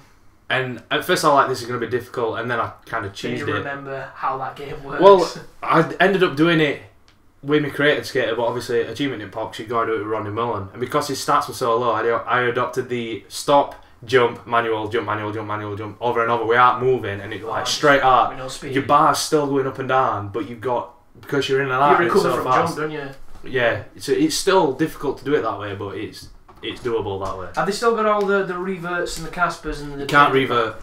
Oh fuck. To continue a manual. You can't revert after a jump to continue a combo. Can you still switch your manual to nose when you trigger it? No, you can't. So all that apparently they're doing a DLC which brings in Tony Hawk's Pro Skater 3 levels and revert and that sort of stuff. So wow. They've already got plans for DLC. So. Well, they milked it the first time, didn't they? So why not round two? The second game I want to talk about is Lollipop Chainsaw, which is ridiculously fun. It's one of them games that you play it and you think this is stupid, but you're playing it with a smile on your face. So some stuff I've seen for that looks a bit repetitive. I don't know how much it feels repetitive. See, I use a lot of the same combos, but I'm still enjoying it. It's just like comedy in it and whatever, like humour in it. It's enough to keep me playing it, and you've got to play it on every difficulty. because there's different zombies and different collectibles on each difficulty. So. Oh Christ! See, let's hope it's an enjoyable romp. Then is it not too long? Not really. No, longest level's like 15-20 minutes. Oh wow! How many levels is there? 6 and a prologue. Wow, that's really short. No, it's 22 half an hour actually. I'll give it a little bit more. How many times have you gone through it? I've been through it on medium. I'm currently going through it on easy, and then because I want to upgrade my character, then I'm going to do harder 2 difficulties. You can't do the hardest difficulty until you've completed it once. Alright. But What's hardest difficulty called? It's very hard. Oh fucking lazy games design. But it's just like simple things like when they're insulting zombies and zombies are insulting them back because they can still talk and all that other stuff. It's simple. If you don't really want to invest yourself in a game for hours and hours and you just think, right, I've got half an hour, I'm going to play something. It's something to play. It's very enjoyable. One button win? No, you've got X, which is your pom pom bash, which is mainly for stunning. Stunning. Yeah, you've got a low chainsaw, which is A, power chainsaw, which is Y, and there's no block. It's all to do with B, which is jumping and leapfrogging. I did like that bit where you jump in on people's heads and you press the button to jump, and at the end she lands and she goes, "You're already dead," and then they all just burst. You see, like, yes! There's things like that, and there's things like when there's pole dancing sections where all you gotta do is mash Y, but zombies come and she's spinning around a pole, and music as well. Like you use your power ups, and Mickey comes on. And it's just it just makes me chuckle. So it's nice and simple, and I recommend playing it just to give it a go. I really do. It's on my rental list. Yeah, I've got it with me if you want to try it before you go. So yeah. Well, I'm really looking forward to it because it looks like exact same combat from No More Heroes, which was awesome. Oh, I'd never played No More Heroes, and it's quite perverted as well. It's got fan service in it. Yeah, there's a lot of panty shots and stuff like that. Not like you jump onto a camera and all you can see is up skirt, but you'll do a combo and when you do like sparkle hunting, which is you behead 3+ zombies at one time, it goes into a slow-mo sequence. It tells you how many you've killed and how many bonus coins you get.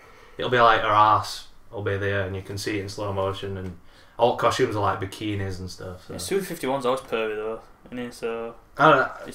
No, wait. It's acceptable though. It's not like it's there for you to see. Camel it's not. Yeah. It's like on No More Heroes. I think there actually is a camel toe, but it's not in your face. Yeah, all on the No More time. Heroes, you had to check the Wii remote to do it, and the way you used to do it, we used to hunch over and like do it as if you were and it really, and apparently, you know, No More Heroes isn't coming to the Connect because it's just too pervy when you're doing it when you all know. Well, that's why you do it when you're all in something. Job done. Well, that's me anyway. There is one game that we about. both played that I didn't talk about, which we have different opinions on, which is Diablo 3. Which counts Fuck Diablo 3. Which is quite a big game that's come out, which none of us have mentioned. Is that free Diablo or Diablo 3? Diablo 3, the third one. It's a Diablo 3. No, Diablo 3. No. It's not a pay-to-play game. It's you buy the game, you play the game. I'm just pulling his leg because he said F or TH. That's fucking... but yeah, we have different opinions on it, me and Lemmy, because I really like it, and it's a good game. I just think it's boring.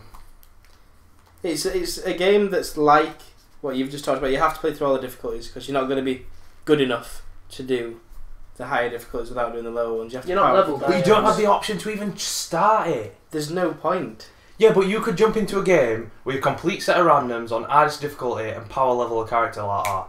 But you can't even do that. You can complete all game with one character and unlock hardest difficulty. You want to play another character, you've got to start on normal. Yeah, why can't you go on Inferno anyway? Because then you'd be able to power level. Well, it breaks the game. Is Inferno the hardest or is it Nightmare the hardest? Inferno. But I've played through it 1.25 times and I've put 20 hours into it. That's a good thing because it's long, but I'd rather be able to skip a couple of difficulties and go on hardest difficulty now. But you wouldn't I just don't enjoy think it. you've got the click. You wouldn't if you don't. I get it, I die a lot, but I could go into games with other people and get my character up. I should have the option to power level if I want to. Is it a question of it's not skill based, it's stat based? Is that why there is? A lot of it is stat based, yeah. I mean, there is some skill to it. You know, using your abilities. It's all about your cooldown. It's all about moderating your abilities so that you're constantly using the right ones. And you've got to, like, if you're a high damaging player, you've not got a lot of health, so you've got to make sure you can escape and you can get out of the way of attacks and stuff like that. Did you play Diablo 2? No. I used to play it with Flacky. I mean, I didn't play much, but I used to watch it and it seemed cool. But the thing with it is, if you went on, I'm the top level now, and Which I'm is 60. what is it with fucking level caps, man? Thank you, Dark Souls. Thank you, Japanese man that made Dark Souls. And I'm on the hardest difficulty, and even though I'm the top level, I'm on the hardest difficulty. I played through all the other ones. I still won't be able to play it, not on my own, not without a Still too team, much. because it's too hard. When you play it, it's got the scaling difficulty as well. And the more enemies people, become the more fierce. it's more. It's just more health. they innit? they do more damage. You They do take more more damage. damage, That's kind of cool because they'll bring out a mod where that scaling can go in single player game just for those masochists that want it even harder. There's people that solo the You hardest can solo difficulty. hardest difficulty. The Apparently, thing- I play its best character, but I think it's Like shit. a monk. No, I played its barbarian. Apparently, it's easiest one to. The thing with it is solo with. you get better gear obviously on the harder difficulties. So up until you get to the hardest difficulty, you don't get gear with resistances on it. You just get gear with like dexterity or strength or whatever. And then once you start getting resistances, because the enemies are hitting you so hard, you need resistances and stuff like that. So, because I've just started playing the hardest difficulty, you don't have the right gear to be able to actually take it on. You've got to grind to get the gear to be able to do it. I will say one thing about Diablo 3. Boring as fuck to watch, you know, when you're not playing. Because I've tried to watch some people that do commentary for it and you just sat there kind of like, you're running up to that thing and wailing, Yeah. you're running up to that thing and wailing and That's oh, where you got a I nice feel. shirt. That's the way I feel when I play it sometimes. Well, most times. And that's the reason I don't want to play it.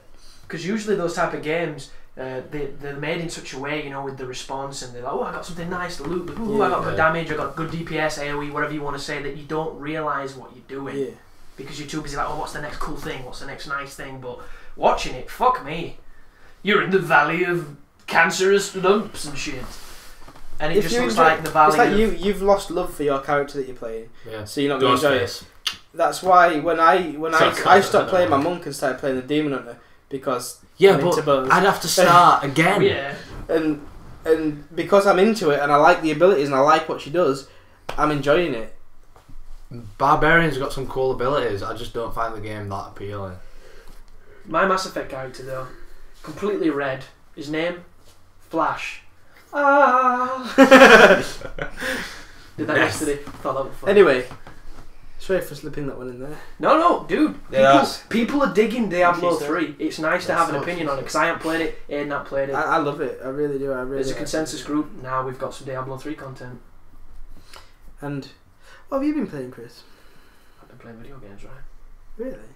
Can you build PCs, Ryan, when you get components? Because I know you can't. Nathan can. Nathan built mine for me, but I wanted to be there when he did it because I feel like I could. It's pretty straightforward to do. Oh, see, Yeah, I'm but the thing I'm is, enlisted Nathan as gets talents. enjoyment in building them. Yeah. So Because I've pretty much got a bunch of builds on a YouTube video I put up because I don't know about computer stuff. I sound like I do because I can say big things, but I've not a fucking clue. So a bunch of people have sent me some good sites and some really cool looking builds, and they sound pretty impressive. But the cheapest one and the one that I think looks the best, you've got to build it. So I'm not confident in that at all, even though it's probably very simple. bonus Dave can do them as well. If I you would want. say- Yeah, 'cause you know David better than you know Nathan. The so- one thing with me though is, you know, everybody that can build something tend to be the more unreliable friends.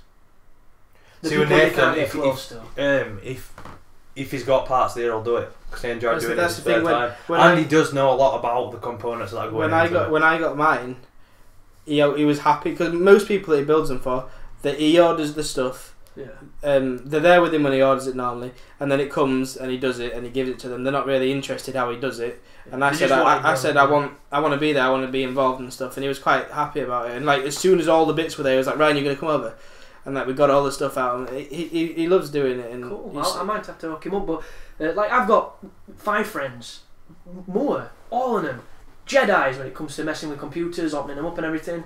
All of them, wouldn't trust them as far as I can fucking throw them, because they're just not reliable friends. And like this is not Dave's not in that number because I love Dave, but I ain't seen Dave in months on Xbox. So getting in contact with Dave is like finding a unicorn. Yeah, it's Then coming out there's- this week. Then there's stuff like Paul. Don't get me wrong. Paul made some shit in our most recent year at university for us because he did a bad job as a producer. But he's good with computers and he knows what he's doing. But once again, You text him, you might get a reply 9 months later. It's like, I've got tons of friends. I've got friends I used to work with. You remember Monkey, don't you? Who came to my house one time. Absolutely stellar with computers, but it's like catching a Mayflower. It's ridiculous. And then there's me, who fucking sucks. So, I just choke, but... See, the reason why it was good with Nathan helping me do my stuff was the fact that I know quite a bit about them. I work in the tech clinic and stuff like that, and I know a lot about them, but at the same time, I wanted something different from what I had, and I knew a lot about what I had. Yeah. And what I had was I had a computer that was good for the video editing and stuff like that, because I was at uni, and I wanted one that was good at gaming, because we're not going to be at uni anymore. I just want a good computer. And Nathan is a very opinionated person, and I said to him, "What do you think?" And he told me what he thought, because he didn't bullshit. And nice. Because the build is like heavy on performance for video editing and gaming. How much is it? It's just under 800 quid. Mm. That's what I'm going for, and I can literally get it tomorrow because my dad has said he'll pay it for me and I can pay him back, because my money's all over it, Minnie. I'm like getting something from my grandma that's been in the bank for 20 odd years, and I've just got money all over the place, but I can't do YouTube. And right now, because I've not got a job yet, and I don't know if we failed uni, so I have to do another fucking year of that. It's like I want to do as much YouTube as I can before I'm in a position where it's harder to do it, and I can't now because this thing's CPU's is fucked. I mean, like, I built my computer, which is just restarted. Sound like a computer, didn't it? Yeah, that was mine. It's just restarted, but I must have had an update or something. And for a good gaming computer, it runs everything I want it to run. Yeah. I don't know exactly what's in it, but it's only like what, $550.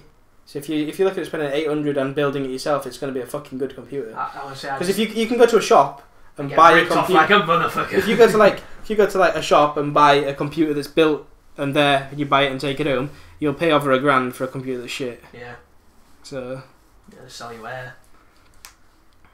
But that's just something that I'm in at this moment in time, because it's really frustrating. It's really frustrating. Probably not something to talk about now, but just so you know, we've got our media production grades. I had not checked. We've had them emailed to us. So. I'll have to check. Obviously, I haven't been checking any of my uni stuff, but I've got an email of Sean wanting to know how that video went. Well, we'll talk about this when we're sure. Because this is a bit more personal. But game-wise, I've played a lot, and I want to start with Deadly Premonition because it needs to be said. Deadly Premonition, is one of the best games no one's played. And you know why no one's played it? Because it's terrible. But it's terrible in such an endearing way. You all need to play this game. So you play as an FBI detective going into a rural town in America called Greenvale. Not only do you announce your arrival and your name, every person you meet, Francis Dwight York, FBI, with its really square looking badge, but this is Japan's equivalent of a small town village in America. So when you go into the diners and stuff, rice balls. Yep, it's like so broken and stupid. There's this girl who runs the gas station who openly says, "I'll give you extra services for free." She's wearing absolutely no clothes. She's got her titties out, and you're like, yeah. And your dude is such a naive idiot. You don't know what's happening, and you're there to solve a murder. You're talking to an imaginary friend. You're getting prophecies from your coffee. You can shave, change your suit. It's ridiculous. The aiming is fucking horrible. The car driving, and there's lots of it, is fucking horrible. But you can turn your windshield wipers on, and you can signal when you're going to turn. That's awesome. What is this game on?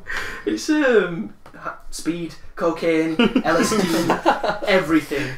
And the enemies that you fight, because what happens is you'll go into an area and you'll go into zombie land or terror world, this perverted realm where everything's zombified, and the people have Joker's face, so the eyes are all exaggerated, they've got the big smile, and they turn around backwards and they walk at you with like snapped spines with their head down, all spazzing out. And when you shoot them, all they've done is got people to say words like "I don't want to die," and they've slowed it down. So you shoot a guy, so "I don't want to die." And you're just like shooting this dude. And there's trading cards to collect and side quests. And when you do side quests, you get unlimited ammo for guns. and there's a sleep bar, so when you're sleep deprived you can't work as well. You need to eat, keep your hunger bar up. It's fucking stupid. When it rains, you put like a rain swat slicker on that's super shiny. It's so crap. It's amazing. I can't say anymore, guys. Love film or blockbuster this game. It's that good. What is it on 360? Yeah, 360. There is a full achievement. There's, I think, 12 achievements, and you've got to beat it 3 times or something, and it's just ridiculous. Like, you can peek through windows. Every window. There's never anything happening, but I'm peeking. And then you go to menus and your stats. Time spent peeking. Like, what the fuck? And there's this one really effeminate police deputy that you do some quests with, and he goes to this flat, and you talk to him in his motel, and it's like, oh, I can peek here. So I peeked. He put this music on, walked over there, and started like dancing Madonna on his own. And I left it on, went to the toilet, made a coffee, came back, still dancing. Like really badly rigged dancing. And there's stuff where it's so broken in parts that you'll be driving in your car and there'll be like a turn around a mountain and you'll be turning full on analog. Car's going straight. It's like you're turning camera, car's just going for it. And you know, instead of like driving over the hill and doing flying like Dukes of Hazzard, insta stop on the slightest of incline, just stop. And then you've got a petrol gauge and you've got a damage gauge on your car, and when you run out of petrol and you're driving around, failed the investigation. It's ridiculous. And Deadly Premonition. There you go.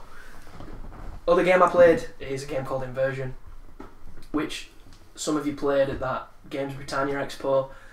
It's a massive rip-off of Gears of War that has a couple of hooks for it. It's all co-op, 2-player co-op through the entire thing, and it's built for co-op, which I'll go on to in a moment. And the most endearing part about it is after the first level, which is generic cover-to-cover shooting ugly dudes, like, the controls don't feel great, the shooting doesn't feel great, everybody takes too much damage.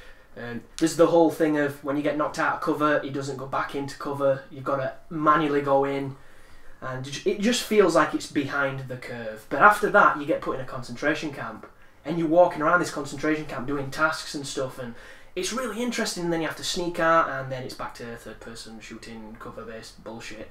And the hooks it's got is you've got a leash, you know, like Bullet Storm. You fire low gravity at people, it makes them float out of cover, and they're vulnerable for a certain amount of time. You can either shoot them, or you can lynch them towards you and execute them to do a one-hit kill. Sounds kind of cool. Then you get high gravity, so you can fire high gravity and it pins people down like bosses, so you can beat up on them and they can't attack you type deal. You can also, when you use low gravity, a rock might float up. You can pick it up with your leash and fire it, and it does massive damage. You can do the same with bodies. So there's some decent parts to this game. There's also this, you'll go to an area that's zero gravity, and unfortunately Dead Space exists, so they've done it so much fucking better. And this game is, you know, can you remember Dark Void, where it was like vertical combat, and you're looking over a face, you're like, this is cool, and it kind of didn't work. And, well, this is that, but with three-dimensional movement. And immediately I'm like, this is not going to be a good game for this, because you see the cover in front of you glow, and you press it, and you fly towards it, and you're behind cover on this piece of thing. Bunch of enemies spawn like 5 yards in front of you. Any other scenario, you would run 9 miles back that way and get behind a piece of wall so you can shoot them as they come in and kill them easy. You press back and A to float back, he goes against the opposite side of cover and shows them his back. So it's like, I'm stood here just, alright guys, as they're diving towards me, and it's instant death. You're just like, well, that didn't work. And then you get yourself into a better position and your buddy goes down and you've got 20 seconds to revive him and they're all coming for you, and it's like, has this game even been balanced? And then that one section where you thought, oh, I've done it, I hope there's no more like it, because it was a bit, you know, if it had been a little bit more bullshit, it would really suck. Next encounter, they're all wearing dynamite vests, so if they get anywhere near you, you're dead. And so is your buddy. And it's just like, this is fucking stupid. And then you get to a boss, and the boss is ridiculously hard. We're talking Gears of War 3 one shot on Insane out of nowhere. And his life, you can't see the damage you're taking off, it's so slight. And then you think, it's just me and him, this is not too bad. And then you take half his life off, and the cronies come, who can two-shot you. I hate that. And you're like, I'm running around this area, getting my life back, I'm keeping up with him, I'm hitting him, I'm like, this is not too bad. If it were a little bit worse, I'd be mad, and I'd be dying a lot. Quarter life, cronies with guns. With a boss that's charging you in cover and can hit you through cover, so you're running away from him and they're shooting you. And it's like, this could be a hard fucking game right now. I'm getting kind of mad with this, but I didn't die and I got through it. And then the next level, 2 of the bosses at the same time in a smaller area, and the dudes running around at Half-Life have exploding vests. And when you die, he's got full life. And when you don't die, your buddy goes down, you revive him, you go down. It's like, did they even play this fucking game? And I went onto forums like, there's got to be people saying this game is bullshit. Very first thread. There is a glitch to beat the hardest difficulty, load the last checkpoint, beat the entire thing on easy, then load hard and beat the last bit. And it unlocks. Because it is so fucking sick. And I've got to that point, I'm on the last level where there's a zero gravity section and this drone that's got massive life. And this drone, when you're in cover, fires a missile at you and it insta-kills you through cover. You go back to the farthest point you can, where he's like 20 mile away and the draw distance is not too great, insta-kills you. When you don't die, your buddy does him. Dude, just fucking do the glitch. I don't want to, but... It's one of them things where he's got that far without using glitch. You want to kind of see it through. It's not a hard game. They've just put these points in where it's ridiculous, and it's almost as if it's been designed for 2 humans. Because if it were me and you, Lummy, we wouldn't die. It'd be done. Me and you, Eden, me and you, Ryan, no problem. But when it's just you and thickhead fucking Wazzo over here, that's like, oh, you've got to get in cover! I'm down! Thanks, dickhead, now I've got to get out of cover, and I'm down! And it's not a good game to begin with. So when you sat there and you're kind of like, I kind of wish this game had ended. I'm not enjoying this game anyway. It seems like it'd be a different story if you were playing it co-op. Yeah. Because you've got at least somebody there to go through it with you. And I'm kind of sat thinking... And you've killed Logan. I'm sorry. You gotta get in cover on the Yeah, unfortunately you didn't see my little pantomime because Lummy liked it. But if it wasn't before this boss, I'm sat there kind of going, I'm not liking this anyway. Why am I playing it? It's like I'm getting achievements, I've got Deadly Premonition, best game you've never heard of. I've got Dark Souls, which I'm so hooked I can't even get off it. The only reason I'm not playing Dark Souls is because I filled my hard drive with it. That's literally it. And it's just, fuck this game. I were on my bed, this boss killed me for like the 50th time, and I didn't punch. I lightly punch pressed, reset. I said fuck you, and I turned it off. And I went downstairs and had a paddy to my mum. Was it like the Gears of War Get night? to ours, mum. It was like, Lummy on that, yeah, I just sent it message like, this is fucking stupid, it's broken, I'm gone. Gears of War, Gears of War 3. Oh, fuck this boss. I still love how on your guide there's a fucking message from me saying, fuck this boss. I had a video showcasing that message because it was so good. But that was actually night of the release, 4-player co-op on only hardcore, and that boss is bullshitly broken. And you just get to that point where you're like, why am I doing this? Why am I doing this? God, we're only on hardcore. We're on hardcore. You were Yeah. on What? that day, yeah. I can't even remember that shit. We were at Dave's on Insane with Super yeah. Reloader. What were it, 5 hours? 4 monsters later, all-nighter, she still didn't die. And then you went home, I went home. Did you beat her when you got home? Yeah. Soloed it. Ryan did it for me. It's like, how can this boss be so fucking bullshit? Once you got Dave fisting to do it, No. What, first to beat Myra on Insane? you're on his own. Out of foreigners, once you Dave, who did it first? Whoa. Have you seen Data My Guide? No, I mean on arcade. That after the all-nighter. Oh, sorry, I don't know. He bet it as soon as you left, didn't I don't know. Oh, I don't know yet because I had to get home. Sure, he said he bet it pretty quick. I went home and passed out. And I woke up Everybody and did it. would not expect Dave to have another attempt straight away. But that's just to show how much bullshit that boss is. It's not skill. Not to say that Dave ain't got any skill, but it's not based on your skill. And I the amount of don't understand people- how much it's scaled because to say that If you got Super Reloader on that boss, just like any other enemy game, it should die pretty quick. You couldn't even fucking get We her off didn't that even tower. have- And one of the things as well is you can't active your ammo, can you? So that's probably one of the reasons No. why she takes a pounding. But I had a Super Reloader on when I did it on my own, and I was like, right, I can't be arsed. Because I was trying to do it on my own. You were playing League, and I was doing it for about 40 minutes, wasn't I? And I said, fuck this, I can't be arsed. Right, you do it. or like you try, and he did it on his like 3rd attempt. I was like, what the fuck is this? And that's why, you know, every time you search on YouTube, even though your guys might not, for that video, and there's maybe 3 or 4 guides. There's mine, there's a Wiki Game Guide one, there's a few others that beat it on Insane, and all the comments are either calling it bullshit or saying that it's not on Insane because of just how hard that boss is, for no other reason than because it's bullshit. Because people don't realise that other people are good at games. But even when it comes down to it, it is bullshit. Even on arcade, when you're on your own, because I hit her with hammer 4 times maybe. When I killed her, I hit her twice. Oh, so on my guide, I took 3 hammers to kill her. On arcade, I killed her with 2. And I didn't have any mutators on, because I didn't have any, because... well, I had them all except for Rocket Run. When you Roddy Run, you turn into a comet. But I didn't put them on. I don't think I had. You don't need them. I don't think I had. It's one of those things where the mutators would definitely help if it weren't for the fact that boss scales like dog shit on some weird statistic that makes no sense. I don't know what it is, but it's impossible with more than.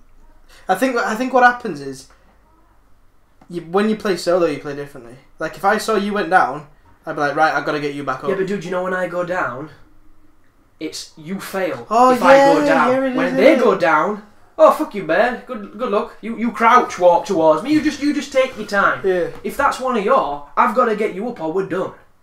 Are you insta-death, innit? On insta-death? Well, on is it arcade where it's insta-death? And which one where is you can revive them and then other you can't? Arcade.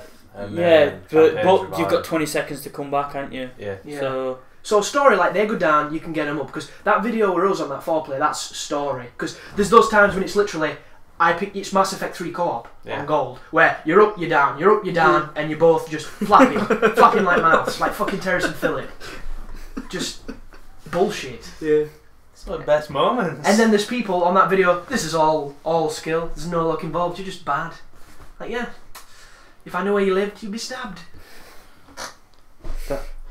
You don't understand how happy I was when I did that boss. When I was just like, oh my god. It's nuts. It's just nuts. But the final thing I've been playing a lot of, which I'm not going to talk too much about because unless your guys have questions, there's no real reason to speak.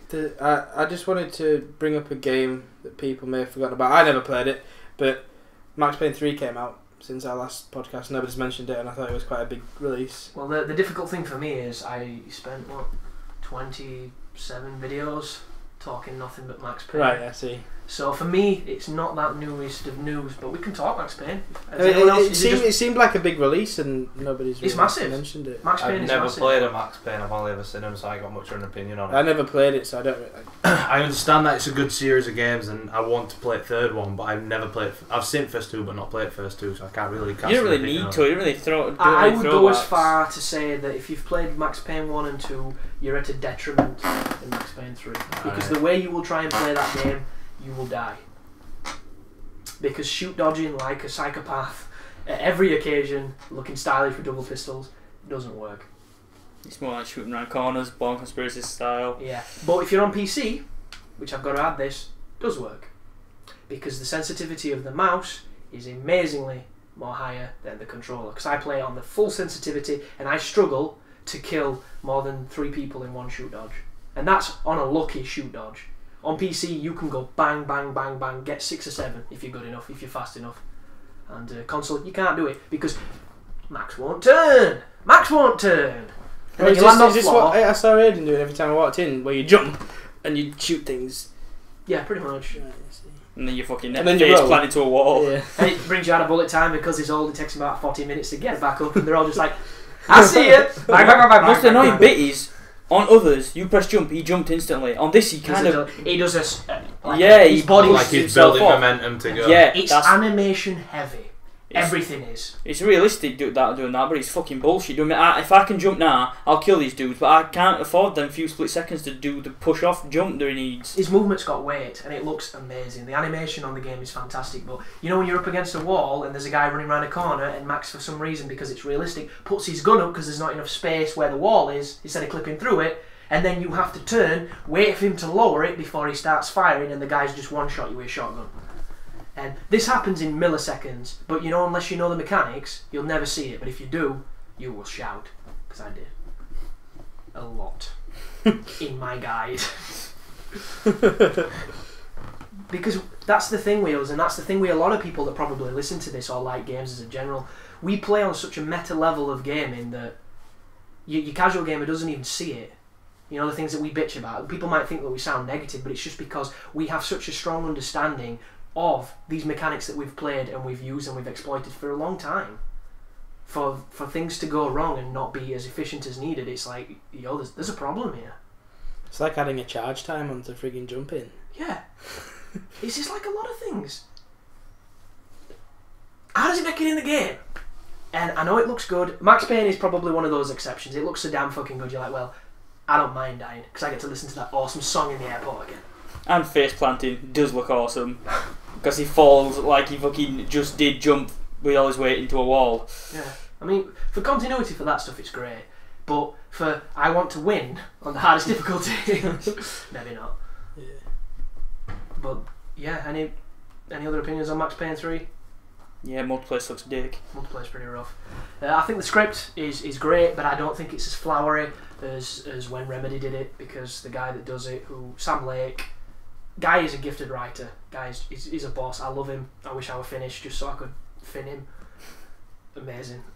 I'm a massive Remedy fanboy, and the best statement I can give to sum this up so that we don't run too long, because we are kind of long here, is it's a fantastic Max Payne game. It's a brilliant game. Remedy would have made a better one. Agreed. Yeah. But final game I've been playing is Dark Souls.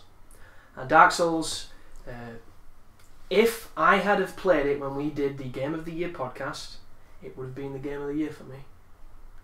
That is how good that game is. And everything you said about it, Lummy, still agree with you. Everything you said right, everything I said on that podcast, I still agree with every word. The difference is, I can ignore it because of how fucking good it is. And I'm just getting into the PvP, which is like a completely different game. And I've gone from being the guy that fears being invaded and panics in front of Aiden and my girlfriend on a live commentary, to the guy who's actively invading and has now built a character for nothing but. And I've even gone into a world against a guy who's absolutely amazing, and he two-shot me because he was that good, but it still felt good because it's like a community. It's weird, but I love it. And I just finished editing 11 videos filled with PvP, so look forward to it. It's fucking amazing. But I think everybody in this room should play that game, all for different reasons, just to say you've played it, because it's just so different to anything you've played. You might not like it and you might turn it off, and that's fine, but just experience what it is. The Japaneseness, the ridiculousness, and yeah, Dark Souls is pretty badass. But has anybody got any news they can think of? Because I can't be asked to get it up on this laptop, and we've already run nearly 3 hours, so Seriously? yeah, we've run pretty long, dude. And I don't mind at all. I could carry on going for another 2, but I'm hungry as fuck. Tell me about it. I've been hungry for like last hour. By the way, I was just thinking pizza. I love your fucking new mic, man. It looks posh as balls. It looks cool, right? It looks fucking awesome. Like Elvis Presley sang in something like this. I don't know why, but I'm kind of expecting it. I want it to just like turn. I just want it. It looks like it should have an eye. Oh, well, it does turn, but it doesn't have an eye. Yeah, it's fully directional for his interviews when we rotate. But you've got to be careful, because if you don't position the cable right, it turns by itself. So you're like, and on this part I was motherfucker. But it's beautiful for what it does, and it's got like 3 settings for live band recording, for podcasting, for like Skyping or whatever. You pay for quality, and it's quality. But anything to sum up, guys? Is there anything that needs to be said before we leave? Sorry for leaving it so long. Hopefully we'll have more regular podcasts from this point. We'll save all questions and do a massive question one next week. Because apparently Heretic's fucking ranked up a rate fucking list apparently. But yeah, but there's only so much Halo 4 we can fit in one podcast, because he's pretty deep on that now. I can't wait for Halo 4 to come out. I so want to do a live stream of us all playing it together. Am I actually going to be involved in the Far Black Ops? We need to. I know. I mean, if a new Batman film comes out, where will I be? But what if Fathead Big Feet comes back and decides to be part of the crew again? And I have to play it on my own. You started it on your own, so don't even come at us with that. 4 days early. Yes. Yeah, but you didn't get it till like what, 2 days early because your post got returned. So don't start playing that card. And what you did to Lummy was awful. I didn't do anything to Lummy. You phoned me up that day. Like, He's I don't want to go online. I wouldn't go online anyway because I couldn't stomach watching people play a game that I want to play that badly. He's playing me game. But yeah. Do you know what? Do you know if I'm going to pre-order Far Cry 3 and if it comes before yours, which it probably will because it usually does, I'm going to come down here and put it on Ryan's TV and play it. No, I'm going to come in here. I'm going to come in here and I'm going to let you. I'm going to make you watch me.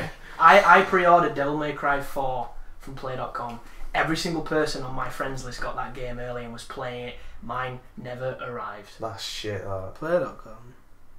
Then That's going back happened to a few you, times to me. you said that to the guy who said if he got reached before you, he'd happily give it you until yours arrived, and you're playing that card on me. What a dick. Half of the people that played Devil May Cry 4 during that period never finished the game. Why buy a game to not finish it? That fucking aggravates me. Well, back in the day, When you people never finished buy them. games that don't finish them. Yeah. Oh, I don't finish them. That's one of the things with inversion. I'm talking about back in SNES and Mega Oh, Drive right, days. Yeah, but you couldn't finish it because the developers had made it so It's fucking like- hard. it- You couldn't do it. It aggravates me. I like all these COD fags. Oh, I play multiplayer and I'm this prestige. What do you reckon to campaign? Well, I don't play a campaign. It's like, what's the point? That's like, ugh. See, I've bought games that I've not finished, but it's because they're truly shit. And it is called doing a Ryan at times, where your looks eyes really are good, bigger it than looks your really belly, good, so you're just kind of like, games, gonna buy. Let's finish it up because I really need to eat. So thanks, guys. It's hopefully this should quell your thirst until the next time. I'm thirsty. And I'm thirsty too. Yeah, raw voices, but it's what makes it worth it. So We love you guys. All of you. See you later. You take my breath away. Boom, Ba-bum. now, Blade Zero.